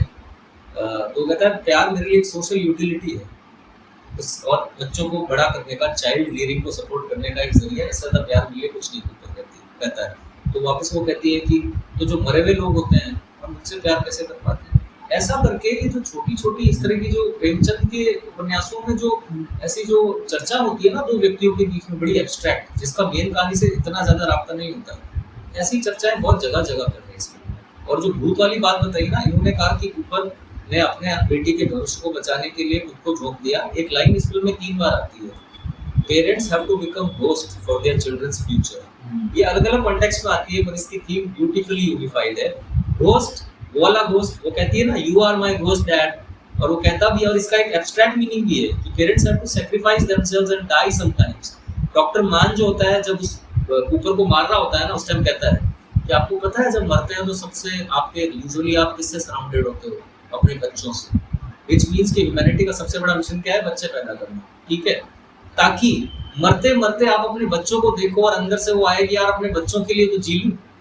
तो और वो उसको लास्ट में कहता है कि बेटा ऊपर मर रहे हो ना तुम, क्या तुम्हें अपने बच्चों के चेहरे दिखाई दिए कि नहीं? ऐसा करके फिर वो रवाना हो जाता है। तो ये जो बच्चों के लिए सेक्रीफाइस वाली थीम है, ये भी जगह जगह पर है। मैंने मूवी को एक्चुअली इतना डीपली तो नहीं ऑब्जर्व किया, मेरा प्योर फिजिक्स बैकग्राउंड है, तो फिजिक्स कंपोनेंट तो इस मूवी में मुझे तो लगा कि जो लाइट है उसकी कुछ प्रॉपर्टीज होती है, जैसे कि लाइट की वेलोसिटी फिक्स है और वो अपनी डायरेक्शन चेंज कर सकती है। इसमें दिखाया ये गया है कि जो प्यार है वो हमेशा बरकरार रहता है, उसकी डायरेक्शन कम ज़्यादा होना सिचुएशनल हो सकता है, इमोशनल हो सकता है, दैट डिपेंड्स। तो इसमें जैसे मुझे दिखाया है कि जो साइंटिस्ट है और उसकी बेटी के बीच में कुछ नाराजगी है और वो प्यार कम ज़्यादा होता रहता है, बट वो इंडिपेंडेंट है इस चीज़ के ऊपर कि वो किस स्पेस डायमेंशन में कहाँ पर है, बट फिर भी उनके बीच में प्यार बरकरार है। Same as a velocity of light. दूसरा जो इसके अंदर है सबसे बड़ा कंसेप्ट वो है टाइम, कि अभी जितना हम टाइम को जानते हैं इस मूवी में दिखाया गया थोड़ा फ्यूचरिस्टिक टाइम, कि हम ये जानते हैं कि टाइम बेंड कर सकता है या लीनियर नहीं है। अभी तक हम ये मानते हैं कि टाइम हमेशा लीनियर है। इसमें दिखाया गया कि नहीं, टाइम लूप में भी हो सकता है, जैसे वो पीछे जा करके अपनी बेटी से बात करता है हाई डायमेंशन अदर डायमेंशन में, तो टाइम का कंसेप्ट इसके अंदर दिखाया गया है। तो हाँ, रिलेटिविटी का कंसेप्ट क्या है, अगर आप इंटरेस्टेड हो तो मैंने ये पढ़ी है चीजें, मैं बताने की कोशिश कर सकता हूँ एक्चुअली टाइम बेंड कैसे होता है। भाई एक लेमैन को कैसे समझाते हैं उसको छोटे से आप बता। बिल्कुल, अभी देखो कि अगर मान लो मैं इस यहाँ पर बैठा हूँ, ये एक कुछ भी है, यहाँ से और उस एंड तक अगर मुझे जाना है तो मुझे यहाँ से ये डिस्टेंस ट्रैवल करने में टाइम लगेगा, ये डायगोनल जो होगा, ठीक है। तो अगर मैं यहाँ पर कुछ प्लेनेट रख दूँ, मान लो बीच में मैंने अर्थ रख दिया, तो उस अर्थ के मास की वजह से, उसकी ग्रेविटी की वजह से ये जो अर्थ की जो ये ग्रेविटी थी स्ट्रेट लाइन की फॉर्म में, वो बेंड हो जाएंगी। तो जब ये बेंड होंगी ग्रेविटी के लाइन, तो लाइट हमेशा ग्रेविटी को फॉलो करती है, ये कंसेप्ट। और लाइट पे टाइम, तो अगर ये डिस्टेंस चेंज होगी, अभी तो लाइन ही सीधा था, लाइट सीधा जाना था, अब भी अगर प्लेनेट की वजह से ये ग्रेविटी की लाइन जब बेंड होगी तो लाइट इस तरह से जाएगी, क्योंकि ये डिस्टेंस बढ़ जाएगी। तो लाइट की वेलोसिटी हमेशा फिक्स है, वेलोसिटी डिस्टेंस अपॉन टाइम, क्योंकि डिस्टेंस बढ़ गया तो टोटल टाइम भी उसको बढ़ाना पड़ेगा। तो टाइम की जो रेट है वो धीरे धीरे, यानी कि टाइम स्लो हो जाएगा एक तरीके से, ताकि टोटल टाइम बढ़ जाएगी। सही बात है, ये है कंसेप्ट एक्चुअली। अगर मैं यहाँ पे ब्लैक होल रख दूँ, ब्लैक होल मानते हैं कि उसकी ग्रेविटी बहुत ज़्यादा है, तो जब ब्लैक होल यहाँ पे रखेंगे तो टाइम की जो ग्रेविटी की जो लाइन है वो इतना बेंड हो जाएगी कि वो यहीं पे आकर के मीट हो सकती है। और जब आप यहीं से शुरू कर रहे हो और दूसरा पॉइंट भी आपका यहीं है, तो आप सीधा यहाँ से यहाँ जंप कर सकते हो। दैट इज कॉल्ड, जो ये बताते हैं कि लूप होल, क्या बोलते हैं, वॉर्म होल, कि एक पॉइंट से दूसरे पॉइंट पर इंस्टेंटली जा सकते हैं, इतना बड़ा जाने की बजाय सीधा। यही कंसेप्ट उसके अंदर दिखाया गया है। एक्चुअली क्या है, ये मैंने फिजिक्स ही ऑब्जर्व किया मोस्टली, इसके अंदर अलग अलग डायमेंशन है, तो यही है बस इसके अंदर मेरे को जो समझ आया। आपने समझा भी है, बहुत ही बेसिक, यही मेन जो साइंस तो है वो यही है मेन, इसका बेस्ट जो साइंटिफिक कांसेप्ट है उसको बेसिक तरीके से बता दिया। क्योंकि यहाँ पे सबकी थ्योरी यही फंसती है कि वो बूढ़ा कैसे हो गया या कैसे से हो गया। अब उसके अंदर दिखाते हैं कि वो फिर जब लास्ट में किसी उसमें जाते हैं ना ब्लैक होल के अंदर, तो वो ब्लैक होल के अंदर जब बहुत ज़्यादा ग्रेविटी है तो वहाँ पे कंसेप्ट है कि वहाँ पे अलग एक्स्ट्रा डायमेंशन होंगे, जैसे हम 3 डायमेंशन में सर्वाइव करते हैं, टाइम 4th डायमेंशन मानते हैं, तो हम मानते हैं कि 5th डायमेंशन है। तो 5th डायमेंशन में वो टाइम को अल्टर कर सकता है कि पास्ट में जाकर के अपनी बेटी से बात कर रहा है।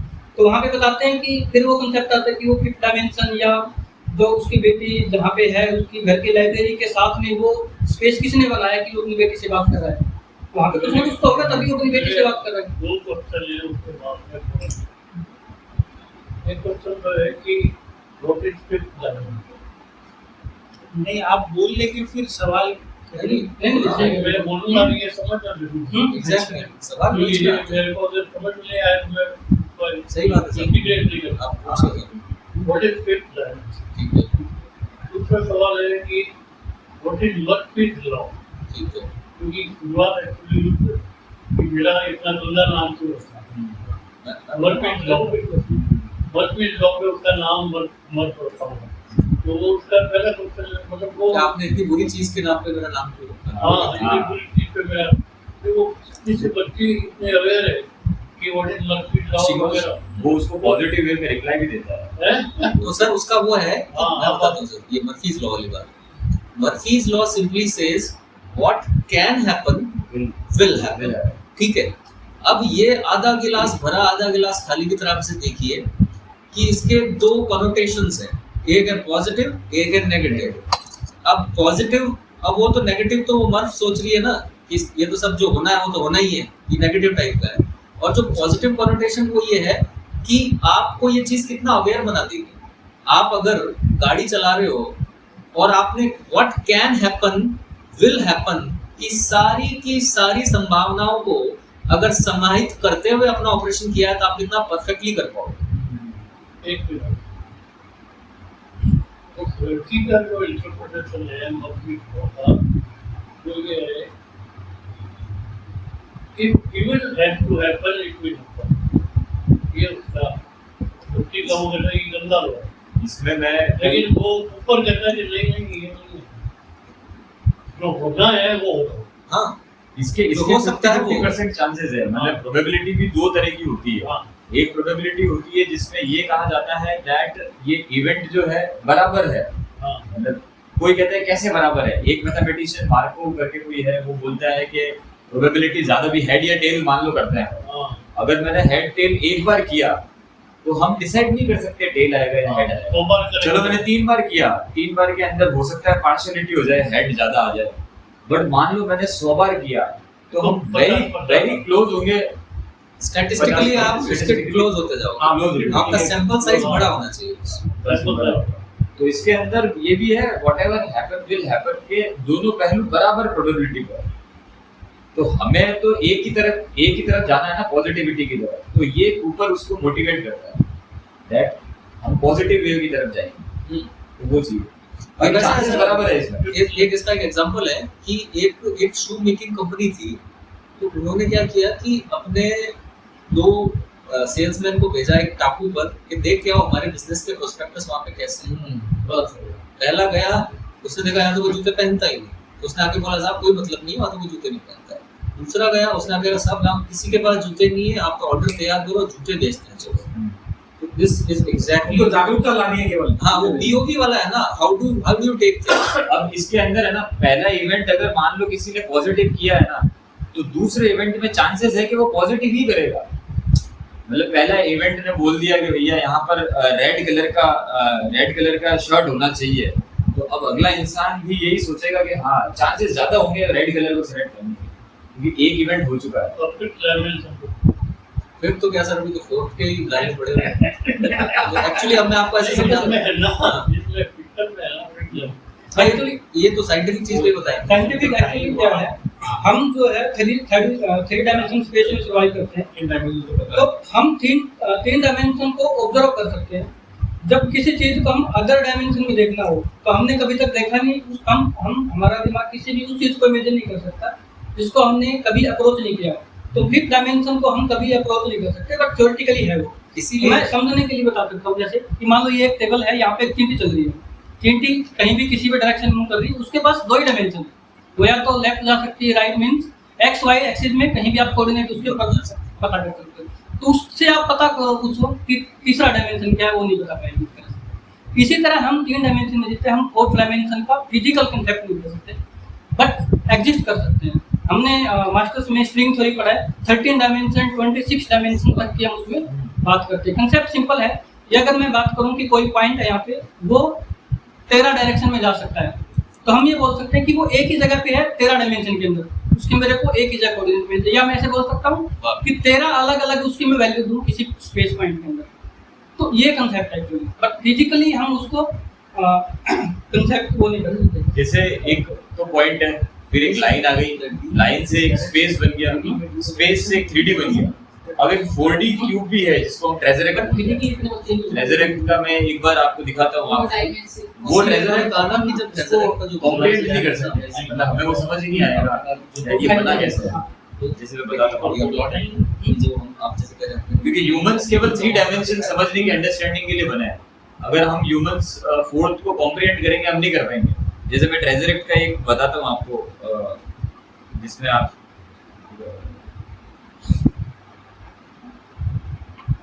उस वीडियो में ट्रेजरेक्ट को ऐसा दिखाया है कि हम उसको समझ नहीं पा रहे हैं। क्यूब के अंदर एक ऐसा क्यूब है बेसिकली,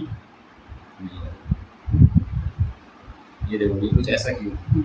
हाँ, अब इसमें क्लियर नहीं हो रहा कि ये क्यूब ऐसे घूम रहा है। एक्चुअली क्या है इसके अंदर आप ऑब्जर्व करोगे ना, इसके अंदर ये दिखाया गया कि एक पॉइंट 4 डायरेक्शन में मूव करने की कोशिश कर रहे हो, ये हाइपोथेटिकल। अब इस 4 डायमेंशन को 2D के अंदर ड्रॉ किया गया, डी उसको 4 बना के वो दिखाने पे एक्चुअल को। अब ये 4th डायमेंशन क्या है, 2D के अंदर इसको ड्रॉ किया हुआ ताकि अपन 2D के अंदर समझ सके इसको। जैसे हम 3D ऑब्जेक्ट क्यूब बनाते हैं मैथ्स के अंदर, क्यूब 2D पेपर के ऊपर, तो वो 2D पेपर पे क्यूब बन रहा है, एक्चुअल में वो 3D है नहीं, वो आभास दे रहा है। 3D वो आभास दे रहा है, 3D ये रियल नहीं है। तो ये 4th डायमेंशन या 5th डायमेंशन हाइपोथेटिकल है, काल्पनिक है। अभी तक काल्पनिक ही है। ये वैसा है सर जैसे आपका बोलना है जो आपने जो मूवी के अकॉर्डिंग क्या ये सर्वाइवल भी हो सकता है कि ऊपर आके सर्वाइव करे फ्यूचर में, फिफ्थ डायमेंशन मूवी के अकॉर्डिंग। हाँ, और सर्वाइव करके इतना एडवांस हो जाए कि हम 5th डायमेंशन को भी हार्नेस कर सकें या फील कर अर्थ के ऊपर नहीं हो सकते, बट स्पेस में कहीं यही इसके अंदर दिखा है, स्पेस में कहीं भी हो सकते हैं, आप ब्लैक होल के अंदर हो सकते हैं। इस पे एक और मूवी है, अराइवल करके मूवी है। अब आप बोलिए अराइवल एलियन लाइफ अपनी बेस्ट फिल्म। हाँ, अराइवल में जो एलियन आते हैं ना, उनको बहुत से डायमेंशन का नॉलेज होता है, मानसिक तो वो ह्यूमन से कम्युनिकेट करने की कोशिश करता है। वो ये नहीं वो धरती पे आ चुके हैं, धरती के ऊपर आ चुके हैं, वो ह्यूमन से कम्युनिकेट करने की कोशिश करता है। हाँ, धरती वाले सारे डर चुके हैं। एक सीन है जिसमें उसकी वजह से उसके अंदर डर है। अब उनसे बात करने के लिए उसको दो गले लोगों लगाता को है भेजता है, एक साइंस का मैं तुम्हें बता नहीं सकता linguistic कि सालों professor, बाद एक arts आर्ट्स को देख के मुझे कैसा लगा। ताकि उससे बात कर तो उससे बोलता है कि मैं इतना पागल हो गया था कि मैं अपने प्लांट से बात करने लग गया था। तो कहता है अच्छा तुम्हारे प्लांट क्या बोलते थे कि मेरे खराब सिंगिंग की कंप्लेंट करते रहते थे। एक छोटा सा सीन है, तो कह रहा है वो तो अकेलेपन की वजह से वही है पागल, और दूसरा उसको फ्रस्ट्रेशन है कि मुझे अपने मिशन को आगे ले जाना है। अगर वो नहीं बोलता कि मेरे आ जाओ हमारे यहाँ तो अमेजिंग पौधे उग सकते हैं, तो क्या कोई इसको लेने आता? शुरुआत में उसका मिशन उसने कहा ना, जब मैं निकला तो मैंने सोचा था मैं मरने के लिए तैयार हूँ, लेकिन यहाँ पे मुझे पता चला मैं मरने के लिए तैयार नहीं हूँ। अगर मैं झूठे सिग्नल ना भेजूं तो मुझे लेने कोई आए ना आए, तो मैं तो गया तो था जौहर करने, लेकिन अब दूसरी छुप गया जाके साइड में। तो ये कायरता जो है, मतलब ह्यूमंस के जो बड़े बड़े एट्रीब्यूट्स है ना, एक सर्वाइवल भी एट्रीब्यूट है, एक कायरता भी एट्रीब्यूट है, एक इमोशन भी एक एट्रीब्यूट है, ऑनेस्टी पे भी बातें होती है। तो आप ऐसे देखें तो हाँ, पूरा जो ये आप पर्सपेक्टिव है, इस पर्सपेक्टिव पे आपको दिखेगा कि पूरा जो ह्यूमन पर्सोना है उसको इन्होंने डाइसेक्ट किया है। और एक चीज बताइए, जैसे कि पूरी मूवी जो है टेक्नोलॉजी बनाम जो भी है बहुत सही, बिल्कुल सही पकड़ा आपने। टेक्नोलॉजी बनाम भावना, सही बात। और दूसरी एक चीज जो है समय का अनुभव। बिल्कुल सही यहाँ बात। रहकर हम कुछ भी समय का कर अनुभव। सकते हैं, सबके लिए अलग अलग एक चीज है। सही बात। समय का अनुभव किस तरीके से हो, सही बात, ये कुछ एक चीजें थी। यही है बस। पर्यावरण की आपने तो चेतावनी अपने को मिल रही है कि अगर हम इसी तरीके से ग्रहण करते रहे। एनवायरमेंटल भी जो पर्सपेक्टिव हमने अच्छे होने चाहिए वो भी थोड़े सा उसमें है। कोई चीज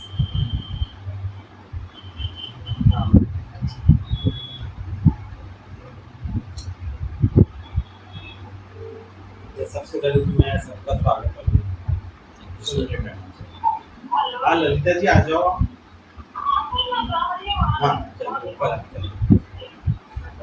सबसे पहले तो मैंने इंटरस्टेलर का meaning in respect to the story, ये एक ग्रह से दूसरे ग्रह पे जाने की यात्रा जर्नी, ये मोटे रूप से। और प्रारंभिक तौर पे तो ये मूवी देखने में मुझे कुछ भी समझ नहीं आई। बहुत मेरे को इसमें ये दिमाग लगाना पड़ा कि जैसे बच्चे मेरी जो विदेशी मूवियाँ एक्शन मूवीज मोस्टली जो देखते हैं, वो मेरे को लगता है कि ये सिर्फ फैंटेसी है। और ऐसा कैसे संभव है कि इतने नाखून बड़े हो रहे हैं और इधर से इधर आदमी एक रॉकेट में जाके उसको और एक अपनी इधर बचा रहा है और वो भी इतने इतने उसमें से तो वैसा वैसा मेरे को लगा। मैंने मेरे बेटा यूनिवर्सिटी में उससे भी बात करी तो उसने कहा भाई समझना मुश्किल है, आपने तो बहुत मुश्किल तो आपने से ड्रॉप करो कोई लव स्टोरी तो कैसे तो फिर उसके बाद से मेरे को आर्टिकल सी नजर आ रही है बस हो गया। ये लाजरस की तरह वापस आए। My same reaction from my daughter. She said me, please go.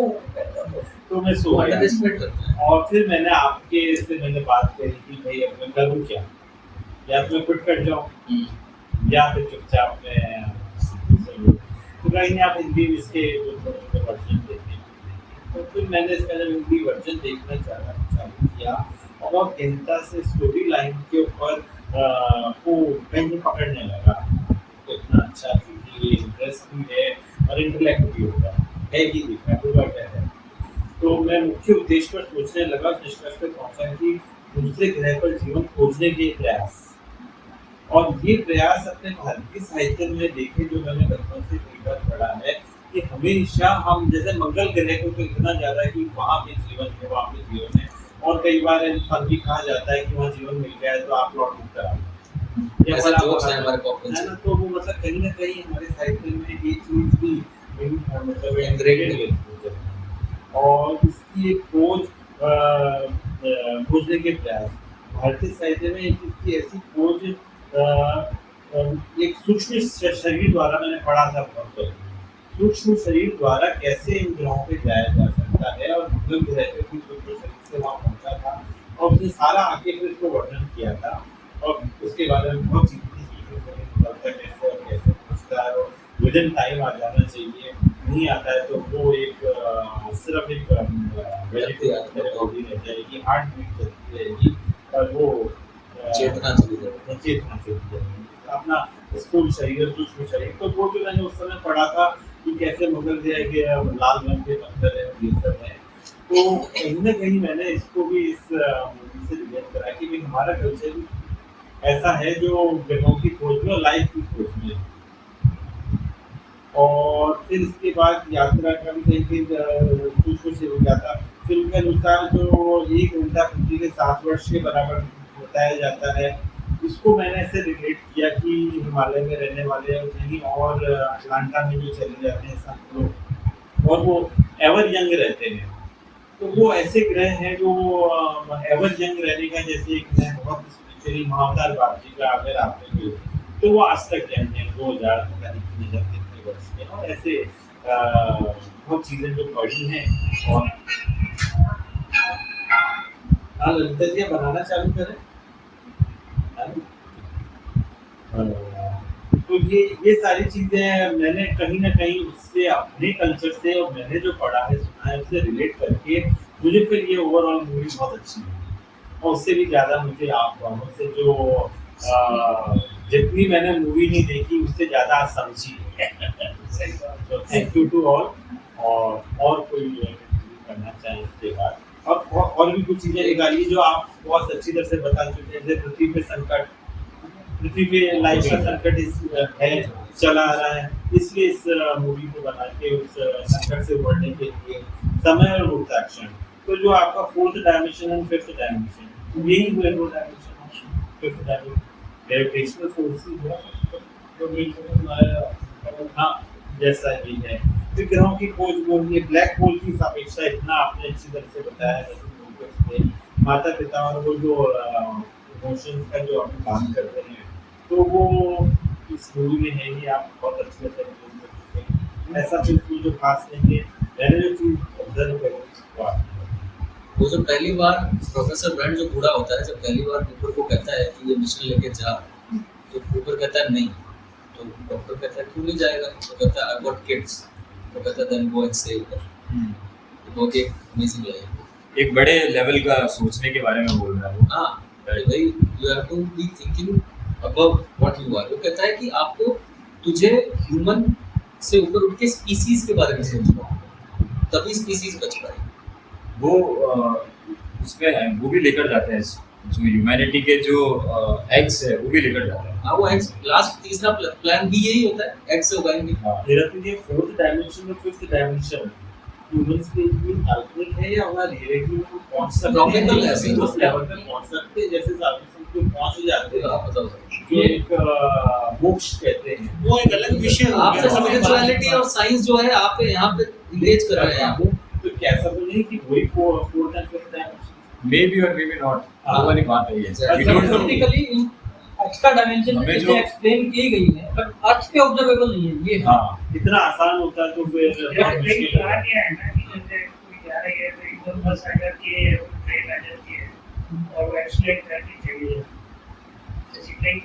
हाँ हाँ कहानियों में और अपने जीवन में अपन ने देखा है कि कभी-कभी अपने को आने वाले समय में क्या होने वाला है डिजा वू ये वैसा देखिए सर मैं आपको एक जैसे- बहुत बेसिक चीज बताता हूँ जैसे जैसे आप कोई कार्टून देख रहे हैं पुराने मिकी माउस वाले कार्टून वो 2 डायमेंशन में है मिकी माउस क्या कर रहा है वो तो या तो इधर जा रहा है या तो इधर जा रहा है वो या तो ना तो ऊपर आ सकता है ना नीचे जा सकता है उस मिकी माउस को क्रिएट किसने किया है मैंने ह्यूमन ने मैं उसका क्रिएटर हूँ वैसे ही मेरा एक क्रिएटर है जो मेरे पास मिकी से एक्स्ट्रा एक डायमेंशन है तो मेरा जो क्रिएटर है उसके पास मेरे से एक्स्ट्रा एक डायमेंशन है अब मिकी के लाइफ में 4 डायमेंशन क्या है मिकी के बॉस गूफी जब उसको कहता होगा कि तूने 3rd डायमेंशन के बारे में सुना है तो कहता होगा भाई ऐसा कुछ नहीं होता है यार वो तो कोई हमारे क्रिएटर होते होंगे भगवान उसके भगवान हम हैं वैसे हमारे क्रिएटर है भगवान जो 4th डायमेंशन को देख सकते हैं या 5th को भी तो वो हमारे आसपास है हम देख नहीं पाते लोग कहते हैं ना भगवान है तो दिखते क्यों नहीं भाई वो ऊपर के लोग हैं ना उनके पास और डायमेंशन है they are watching you all the time but you don't have an idea जैसे आप मिकी माउस को वॉच करते हो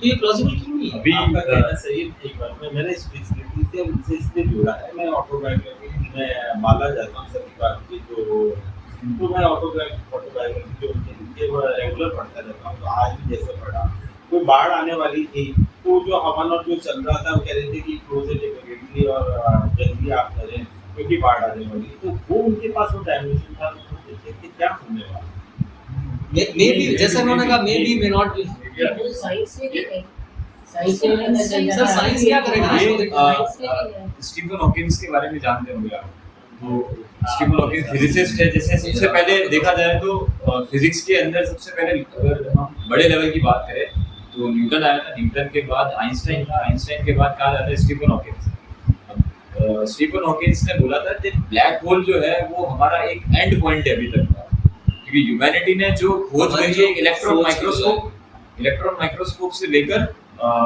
ऑब्जर्वेटरीज जिससे अपने ब्लैक होल की फोटो ली वहां तक की रेंज ह्यूमंस की है अब उससे पूछा कि ब्लैक होल के अंदर क्या होगा उसने मुझे उसके बारे में कुछ नहीं पता मान लो हमने बुक फेंकी ब्लैक होल में तो हो सकता है वो हार्मोनियम बन के बाहर आ जाए हमें नहीं पता क्योंकि ब्लैक होल के अंदर पूरा साइंस चेंज हो जाएगा हम जो अभी फिजिक्स के लॉज पढ़ रहे हैं या ये जो भी केमिस्ट्री पढ़ रहे हैं कुछ भी वैसा नहीं होगा जैसा हम सोच रहे हैं बिल्कुल अलग होगा उसके बाद एक ऐसा प्लेनेट हो जहाँ पे बिल्डिंग फैक्टर्स जैसे हमारे यहाँ पे कार्बन हाइड्रोजन नाइट्रोजन ऑक्सीजन है वहाँ पे iron aluminium something different elements भी हो सकते हैं वी डोंट नो वो एक अलग दुनिया होगी जिसके बारे में पता ही नहीं थ्योरी को पता है रिलेटिविटी ऑफ हाँ, तो ये लाइट और टाइम का जो रिलेशन है बस ब्लैक होल से इससे जो सुरंग को जो है आपने जो बताया ना कि ग्रेविटी का पुल डिस्टर्ब होगा वो ग्रेविटी के हिसाब से लाइट डिस्टर्ब होगी लाइट के हिसाब से टाइम डिस्टर्ब होगा बस वो ज्यादा खींच रहा है तो धीरे धीरे पहुंचे तो टाइम ज्यादा लगेगा दो बार देखने के बाद जितना समझ आया उसमें बिल्कुल बिल्कुल पर फिर पूरा डिटेल मैंने में तो पता पहली जब क्रॉस कर देखी थी तो मैं तो आपका पक्का ही था मैं समझ रहा था रे क्या हो गया नहीं चलो बड़ी डॉक्टर ने तो मना ही कर दिया था इसमें एक्सप्लेन यही है अभी तो हम लीनियर मान रहे हैं तो एक्चुअली लीनियर नहीं है एक्स्ट्रा डायमेंशन हो देखो वहां पर जो बच्चा पढ़ नहीं रहा है जैसे उसकी बेटी तो है साइंस में होशियार सब्जेक्ट अब उसका बेटा जो है वो इतना होशियार नहीं है तो भाई ये क्या करेगा ये यहाँ पर खेती करेगा इस हिसाब से बोला गया साइंस से रिलेटेड तो काफी बात हुई जो मुझे एज अ लिटरेचर स्टूडेंट जो लगा कि यहाँ पे जो हमारे क्रिएटर है नेचर गॉड उन्होंने 2 चीज बहुत इंपॉर्टेंट बनाई है life and death death inevitable है चाहे आप कितने भी यंग हो कहीं भी दूसरी दुनिया में जाके रह जाए यंग है आखिर अर्थ ही सबसे बेस्ट है और आपको डेथ तो कंपल्सरी है डेथ की इम्पोर्टेंस बताइए इसमें क्योंकि जो हीरोज भी क्रिएट किए चाहे ग्रीक माइथोलॉजी एवेंजर्स में भी देख रहे हैं फ्यूरी निक फ्यूरी सबको इकट्ठा करके और हमें अर्थ को बचाना है, अर्थ इम्पोर्टेंट है। यहाँ पे भी अर्थ के जो ह्यूमंस है सर्वाइव कर रहे हैं उनको बचाने के लिए इम्पोर्टेंस दिखाई है, और वो जो डॉक्टर गार्ड है वो सबको कलेक्ट कर रहे हैं। और यहाँ एक चीज और, टाइम चाहे कितना भी आप देख लो कर लो, लेकिन आप अपने पास्ट को कभी चेंज नहीं कर सकते। टॉर्च ये चीज कहता भी है, जब वो टेसरेक्ट में दोनों बात करते हैं तो वो कहते हैं आप अपने पास्ट को चेंज नहीं कर सकते। आप चाहे वो उस टाइम वो करता है, फ्यूचर में उसको पता चलता है ये मैं ही था जो सिग्नल भेज रहा था, और वो कहता है रोक लो अपनी बेटी को, पर वो नहीं चेंज हो सकती वो चीज। अगर पास्ट चेंज हो गया तो पता नहीं रिजल्ट्स क्या होंगे। ये शायद हमने एवेंजर्स में भी देखा था, कई बार कहते हैं पास्ट से लेके आ जाए, और पास्ट में अगर चीजें बदल गई तो रिजल्ट भी उसमें मूवी में भी दिखाते हैं, कुछ इफेक्ट दूसरे हो जाते हैं। तो टाइम जो क्रिएटर है, सर्वाइवल इम्पोर्टेंट है अर्थ। और एक चीज जो इसमें दिखाई है कि चाहे कितने भी इलेक्ट्रॉनिक साइंस कितना भी आगे पहुंच जाए, लेकिन इंसान से आगे नहीं पहुंच सकता। ह्यूमन सबसे बड़े हैं, उन्हीं के लिए बचाने, मशीन्स को बचाने के लिए कोई नहीं कर रहा है, ह्यूमंस को बचाने के लिए कर रहा है। कल शायद न्यूज़पेपर में एक आर्टिकल था, मैं फोटो लेना भूल गई थी उसका, कि एआई पर डिपेंड मत रहो और आप साइंस और ये चीजें पढ़ो, पढ़ के देखो, सारी चीज उसी पर डिपेंड नहीं है। मुझे ये लाइफ और डेथ का कॉन्सेप्ट और रिलेशंस बहुत इंपॉर्टेंट है सर्वाइवल के लिए। बिना रिश्तों के हम अकेले कहीं पर भी सर्वाइव नहीं कर सकते। और उस दूसरी दुनिया में हम जितने भी चीजें ढूंढे गैलेक्सी के अंदर, पर अकेले हम वहाँ पे अपने आप को लोनलीनेस और फील करते हैं। और जो एस्ट्रोनॉट्स की लाइफ भी यहाँ दिखाई है कि उन्हें बहुत कुछ सेक्रीफाइस करना पड़ता है। वो जब स्पेस में चले गए उन्हें तो पता भी नहीं होता वो लौटेंगे कि नहीं लौटेंगे। उनकी फैमिली और वो लोग उनकी लाइफ को भी बहुत दिखाया कि कितना स्ट्रॉन्ग रहते हैं वो इमोशनली, इमोशंस के साथ। ये चीजें मुझे लाइफ एंड डेथ का और सर्वाइवल का ये कॉन्सेप्ट इसमें बहुत ज्यादा दिखा कि फादर डॉटर का भी है, डॉटर का गुस्सा भी है, लेकिन टाइम को जो हमारे क्रिएटर है उसके आगे किसी की नहीं चल सकती। कभी कोई चीज चेंज नहीं हो सकती है, उन्होंने जो बना दिया है।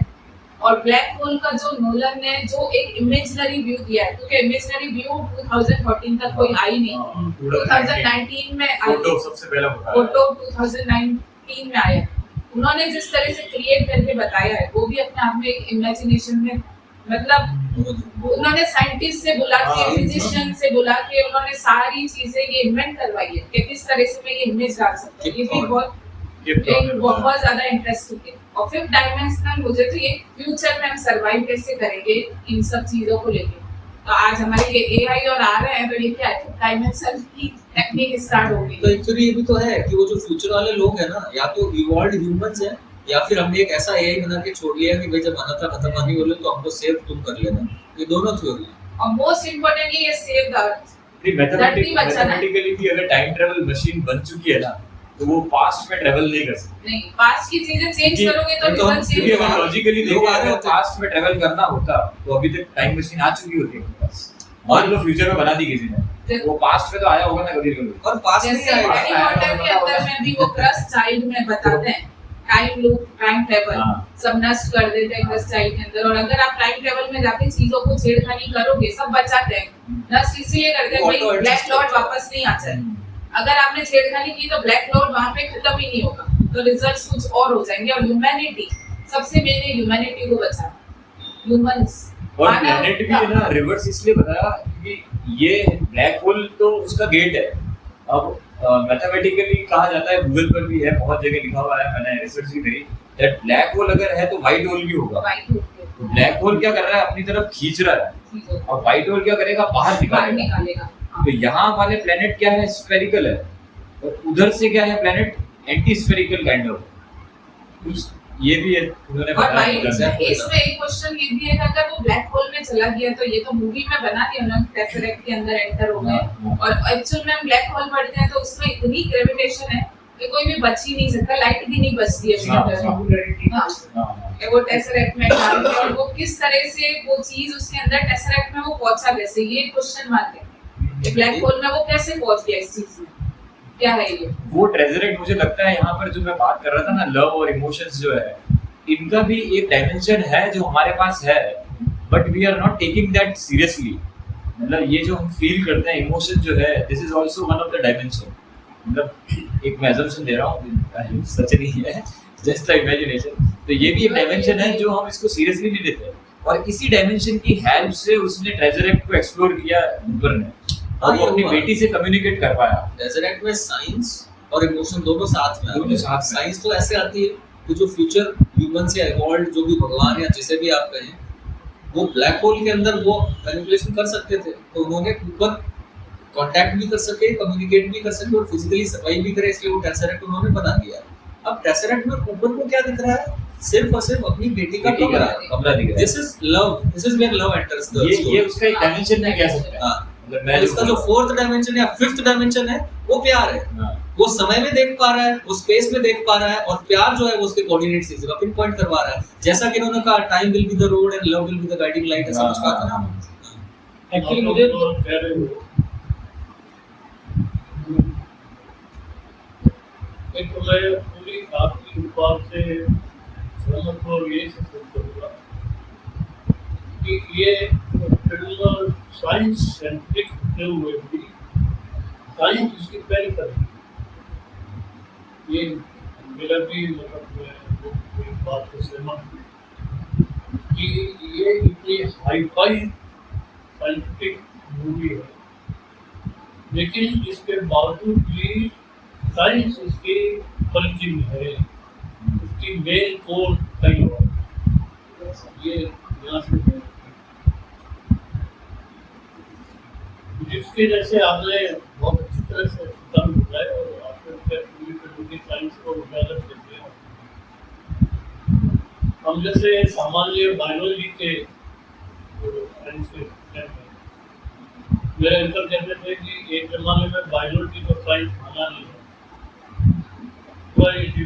पार्ट ऑफ ये बाद में बहुत आगे चल के इसको साइंस की मान्यता है। और अब वो स्टेज है जब बायोलॉजी ने फिजिक्स, केमिस्ट्री और साइंस को इतना आत्मसात कर लिया है कि बायोलॉजी पूरी तरह से साइंस बन चुकी है। बायोटेक जैसे स्ट्रीम्स आते हैं। हाँ, और उसका जो उदाहरण मेरा सामने आता है कि जब साइंस टेक्नोलॉजी में कन्वर्ट होती है तब हम मानते हैं कि हाँ ये साइंस है। तो हम लोग जब बायोलॉजी के जो स्टूडेंट हैं वो फिजिक्स और इस तरह की बातों को इस तरह से हम समझते हैं कि एक व्यक्ति ने started his journey today and arrived yesterday. हाँ, बहुत सही बोला। इसमें ये पैराडॉक्स, ये जो रिलेटिविटी का आइंस्टीन की है, और वो तो आइंस्टीन की तो राजी कहाँ है, आप लोग शायद उनका उसको समझाओ कि हम लोग इतने चीज लाए जानते हैं। इस सब ब्लैक होल के बारे में जो हमारी समझ है वो ये है कि ये जो इसको बायोलॉजी में इसको पूरा हम कहते हैं एक्सोबार, ठीक है, यानी कि प्लेनेट के बाहर जो Extraterrestrial है वो exobar। तो एक्सोबायोलॉजी में लाइफ यानी प्रलय कैसे होगी और प्रलय के बाद जो बाकी उत्पत्ति कैसे होगी। तो प्रलय कैसे होगी, जैसे फरहान ने कहा कि वो तो ब्लैक होल खींचते जब अपना खींच लेगा वो दैट इज वो प्रलय, वो नेचुरल है या वो जो भी प्रलय। और उत्पत्ति होगी कि वो बिग बैंग, सही बात। वो महाविस्फोट, और ये सब बातें सारे आकाश गंगाएं और ये सब इस तरह से करके बनते हैं। Despite a very good background of Newton, Einstein और बहुत मामूली बातें जानने के कारण मेरे दिमाग में एक सवाल आता है कि ये जो धरती है और ये जो फिर अंतरिक्ष है और ये जो ब्रह्मांड है और इसमें इतने प्लैनेट हैं, इतने तारे हैं, इतने सितारे हैं, कितने ग्रह हैं और अगर एस्ट्रोनॉमी से एस्ट्रोलॉजी में आए तो कितनी राशियां हैं, वो एक खला में एक वैक्यूम में किसी क्या हम इसको मेरा आपसे मिलना मेरे पास आगे तो इसके आप can we explain all returns of gravity?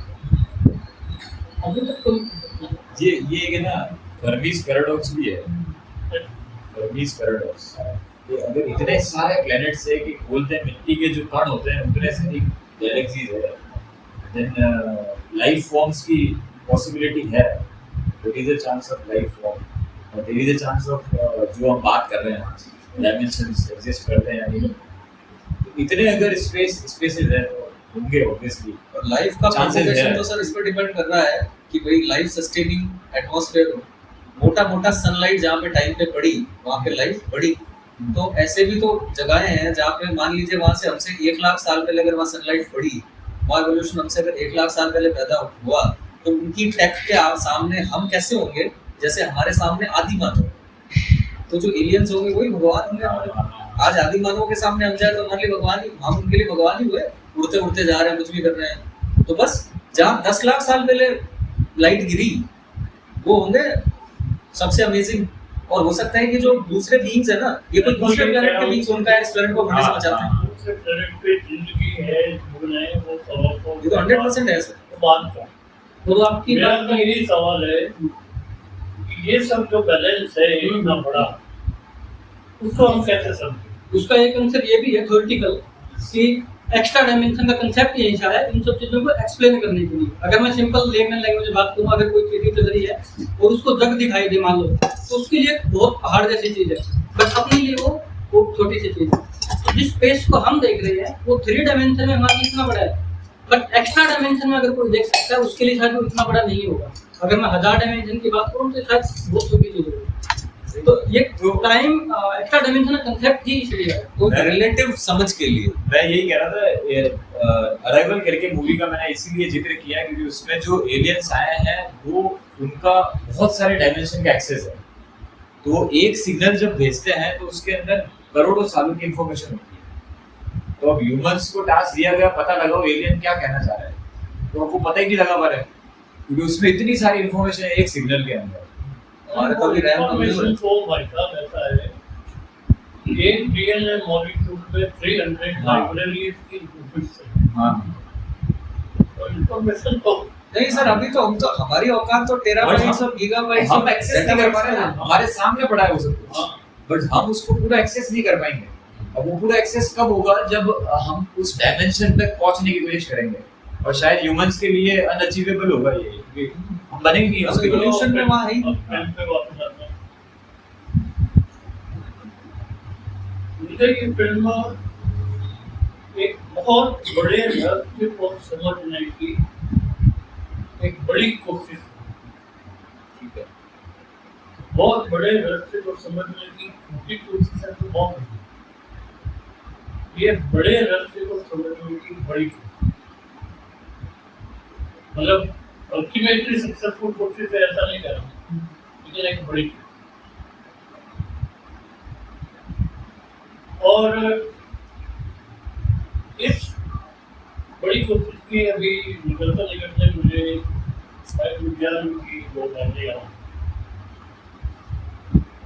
संसार की हर शय का इतना ही फसाना है कि धुंध से आना है। धुंध क्या है? How a human being is born in a mystery. हम कह रहे हैं we are student biology of life. You be understand life. Medical science doctor है। अब वो आज तक वो कहते हैं आत्मा नहीं होती। हम लोगों ने हमने हजारों पूरी पढ़ के देख लिया आत्मा नहीं ठीक है आप लेकिन वो चीज़ क्या होती है वो निकल गई और वो बॉडी डेड। बॉडी डेड है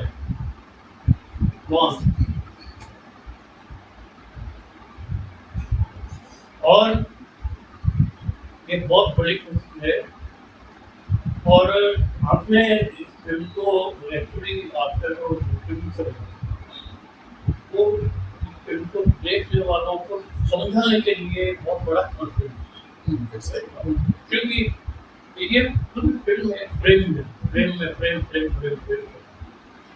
प्रेम को सारों को रिकनेक्ट करके और उसमें से मतलब बराबर करना, हाँ ज्यादा नहीं। वो टेढ़ा था, वो आपने किया आपने।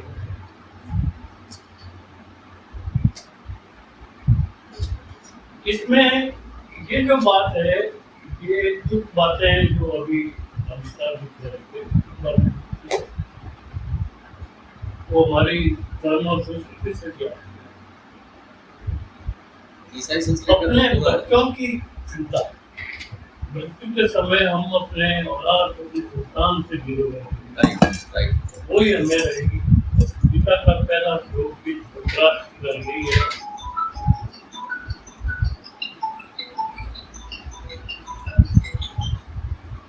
ये संजय कुरुक्षेत्र और धर्मक्षेत्र में मेरी औलाद क्या करेगी? संजय पीलियन क्या नहीं नहीं मेरी औलाद क्या करेगी? और संस्थान के माध्यम से क्योंकि चाय गर्म रहे। बहुत बड़ा प्रश्न खड़ा। हम प्यार मोहब्बत बताओ काम वासना सबकी बात हो, कांच वाली जो बॉटल है ना लेकिन क्या हम जानते हैं इस बात में प्यार होता है? हम तो समझने की कोशिश कर रहे हैं। ये हम लोग कहानियों में जैसे आपके लिए जैसे हाँ क्या चर्चा है वो रिसर्च करने ये फिल्म इसी डायरेक्शन में है। कबली की भी बात की। कबली का मतलब पागल, बयान में पागल। हाँ मैं कमली हो गई है। तो ये फिल्म और मैंने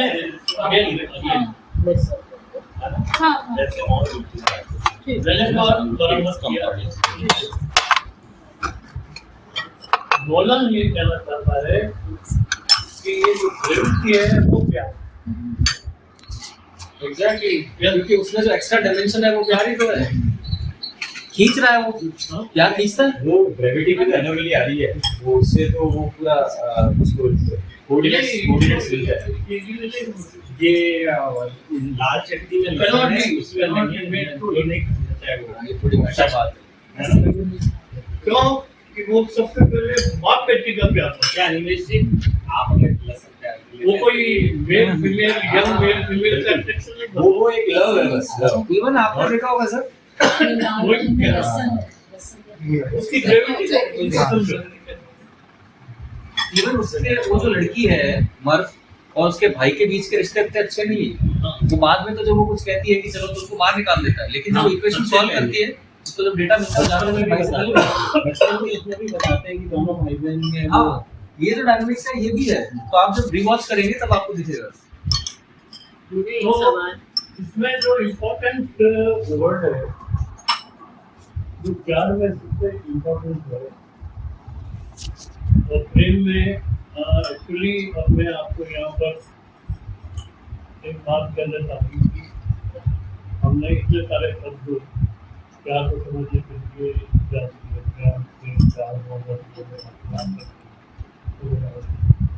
लेकिन राजस्थान में एक शब्द है उसका अभी तक मुझे लाड सर लाड और हेज अलग है या लगभग सेम?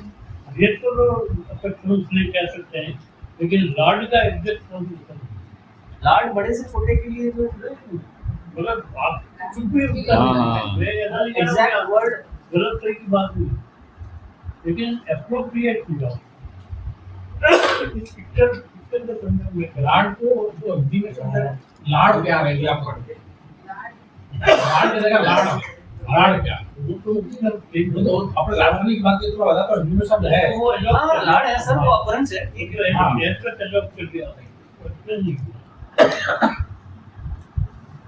तो खैर मैं जो कह रहा हूँ कि वो आपको पता हो गया कि वो जो बीपी के जो और उनका तो क्या वो बोल स्टे और एक्चुअली वो खुद ही बोल रहे हैं।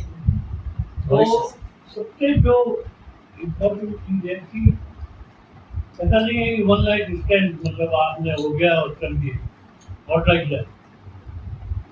वो जो लाड है या जो रियल जो है वो मैटर है वो कंटिन्यूअस कंटिन्यूटी ऑफ वात्सल्य और प्रेम अलग अलग कंटिन्यूटी ऑफ और वो डॉक्टर ब्रांड कहते हैं सेम थिंग तो वो जब उसको सेपरेट हुआ वो ये रिवोल्ट नो वो नहीं जाना सर आपसे नहीं सबसे तो और ग्रेविटी की वजह से हिंदी में इसका मेरे हिसाब में अच्छा काम किया आकर्षण वो आकर्षण है जो इसके सुविध जाते वही चीजों को अंतरिक्ष में थामे ड्रॉप ग्रेविटी यही है पानी एक तारा टूट जाता तो ये अगर ये सांस के पत्तों का मेल होता तो तारा बिखर पड़ता लेकिन एकदम से रीएडजस्टमेंट होता और ये प्रलय नहीं होती वैसे अपनी जगह में घूमते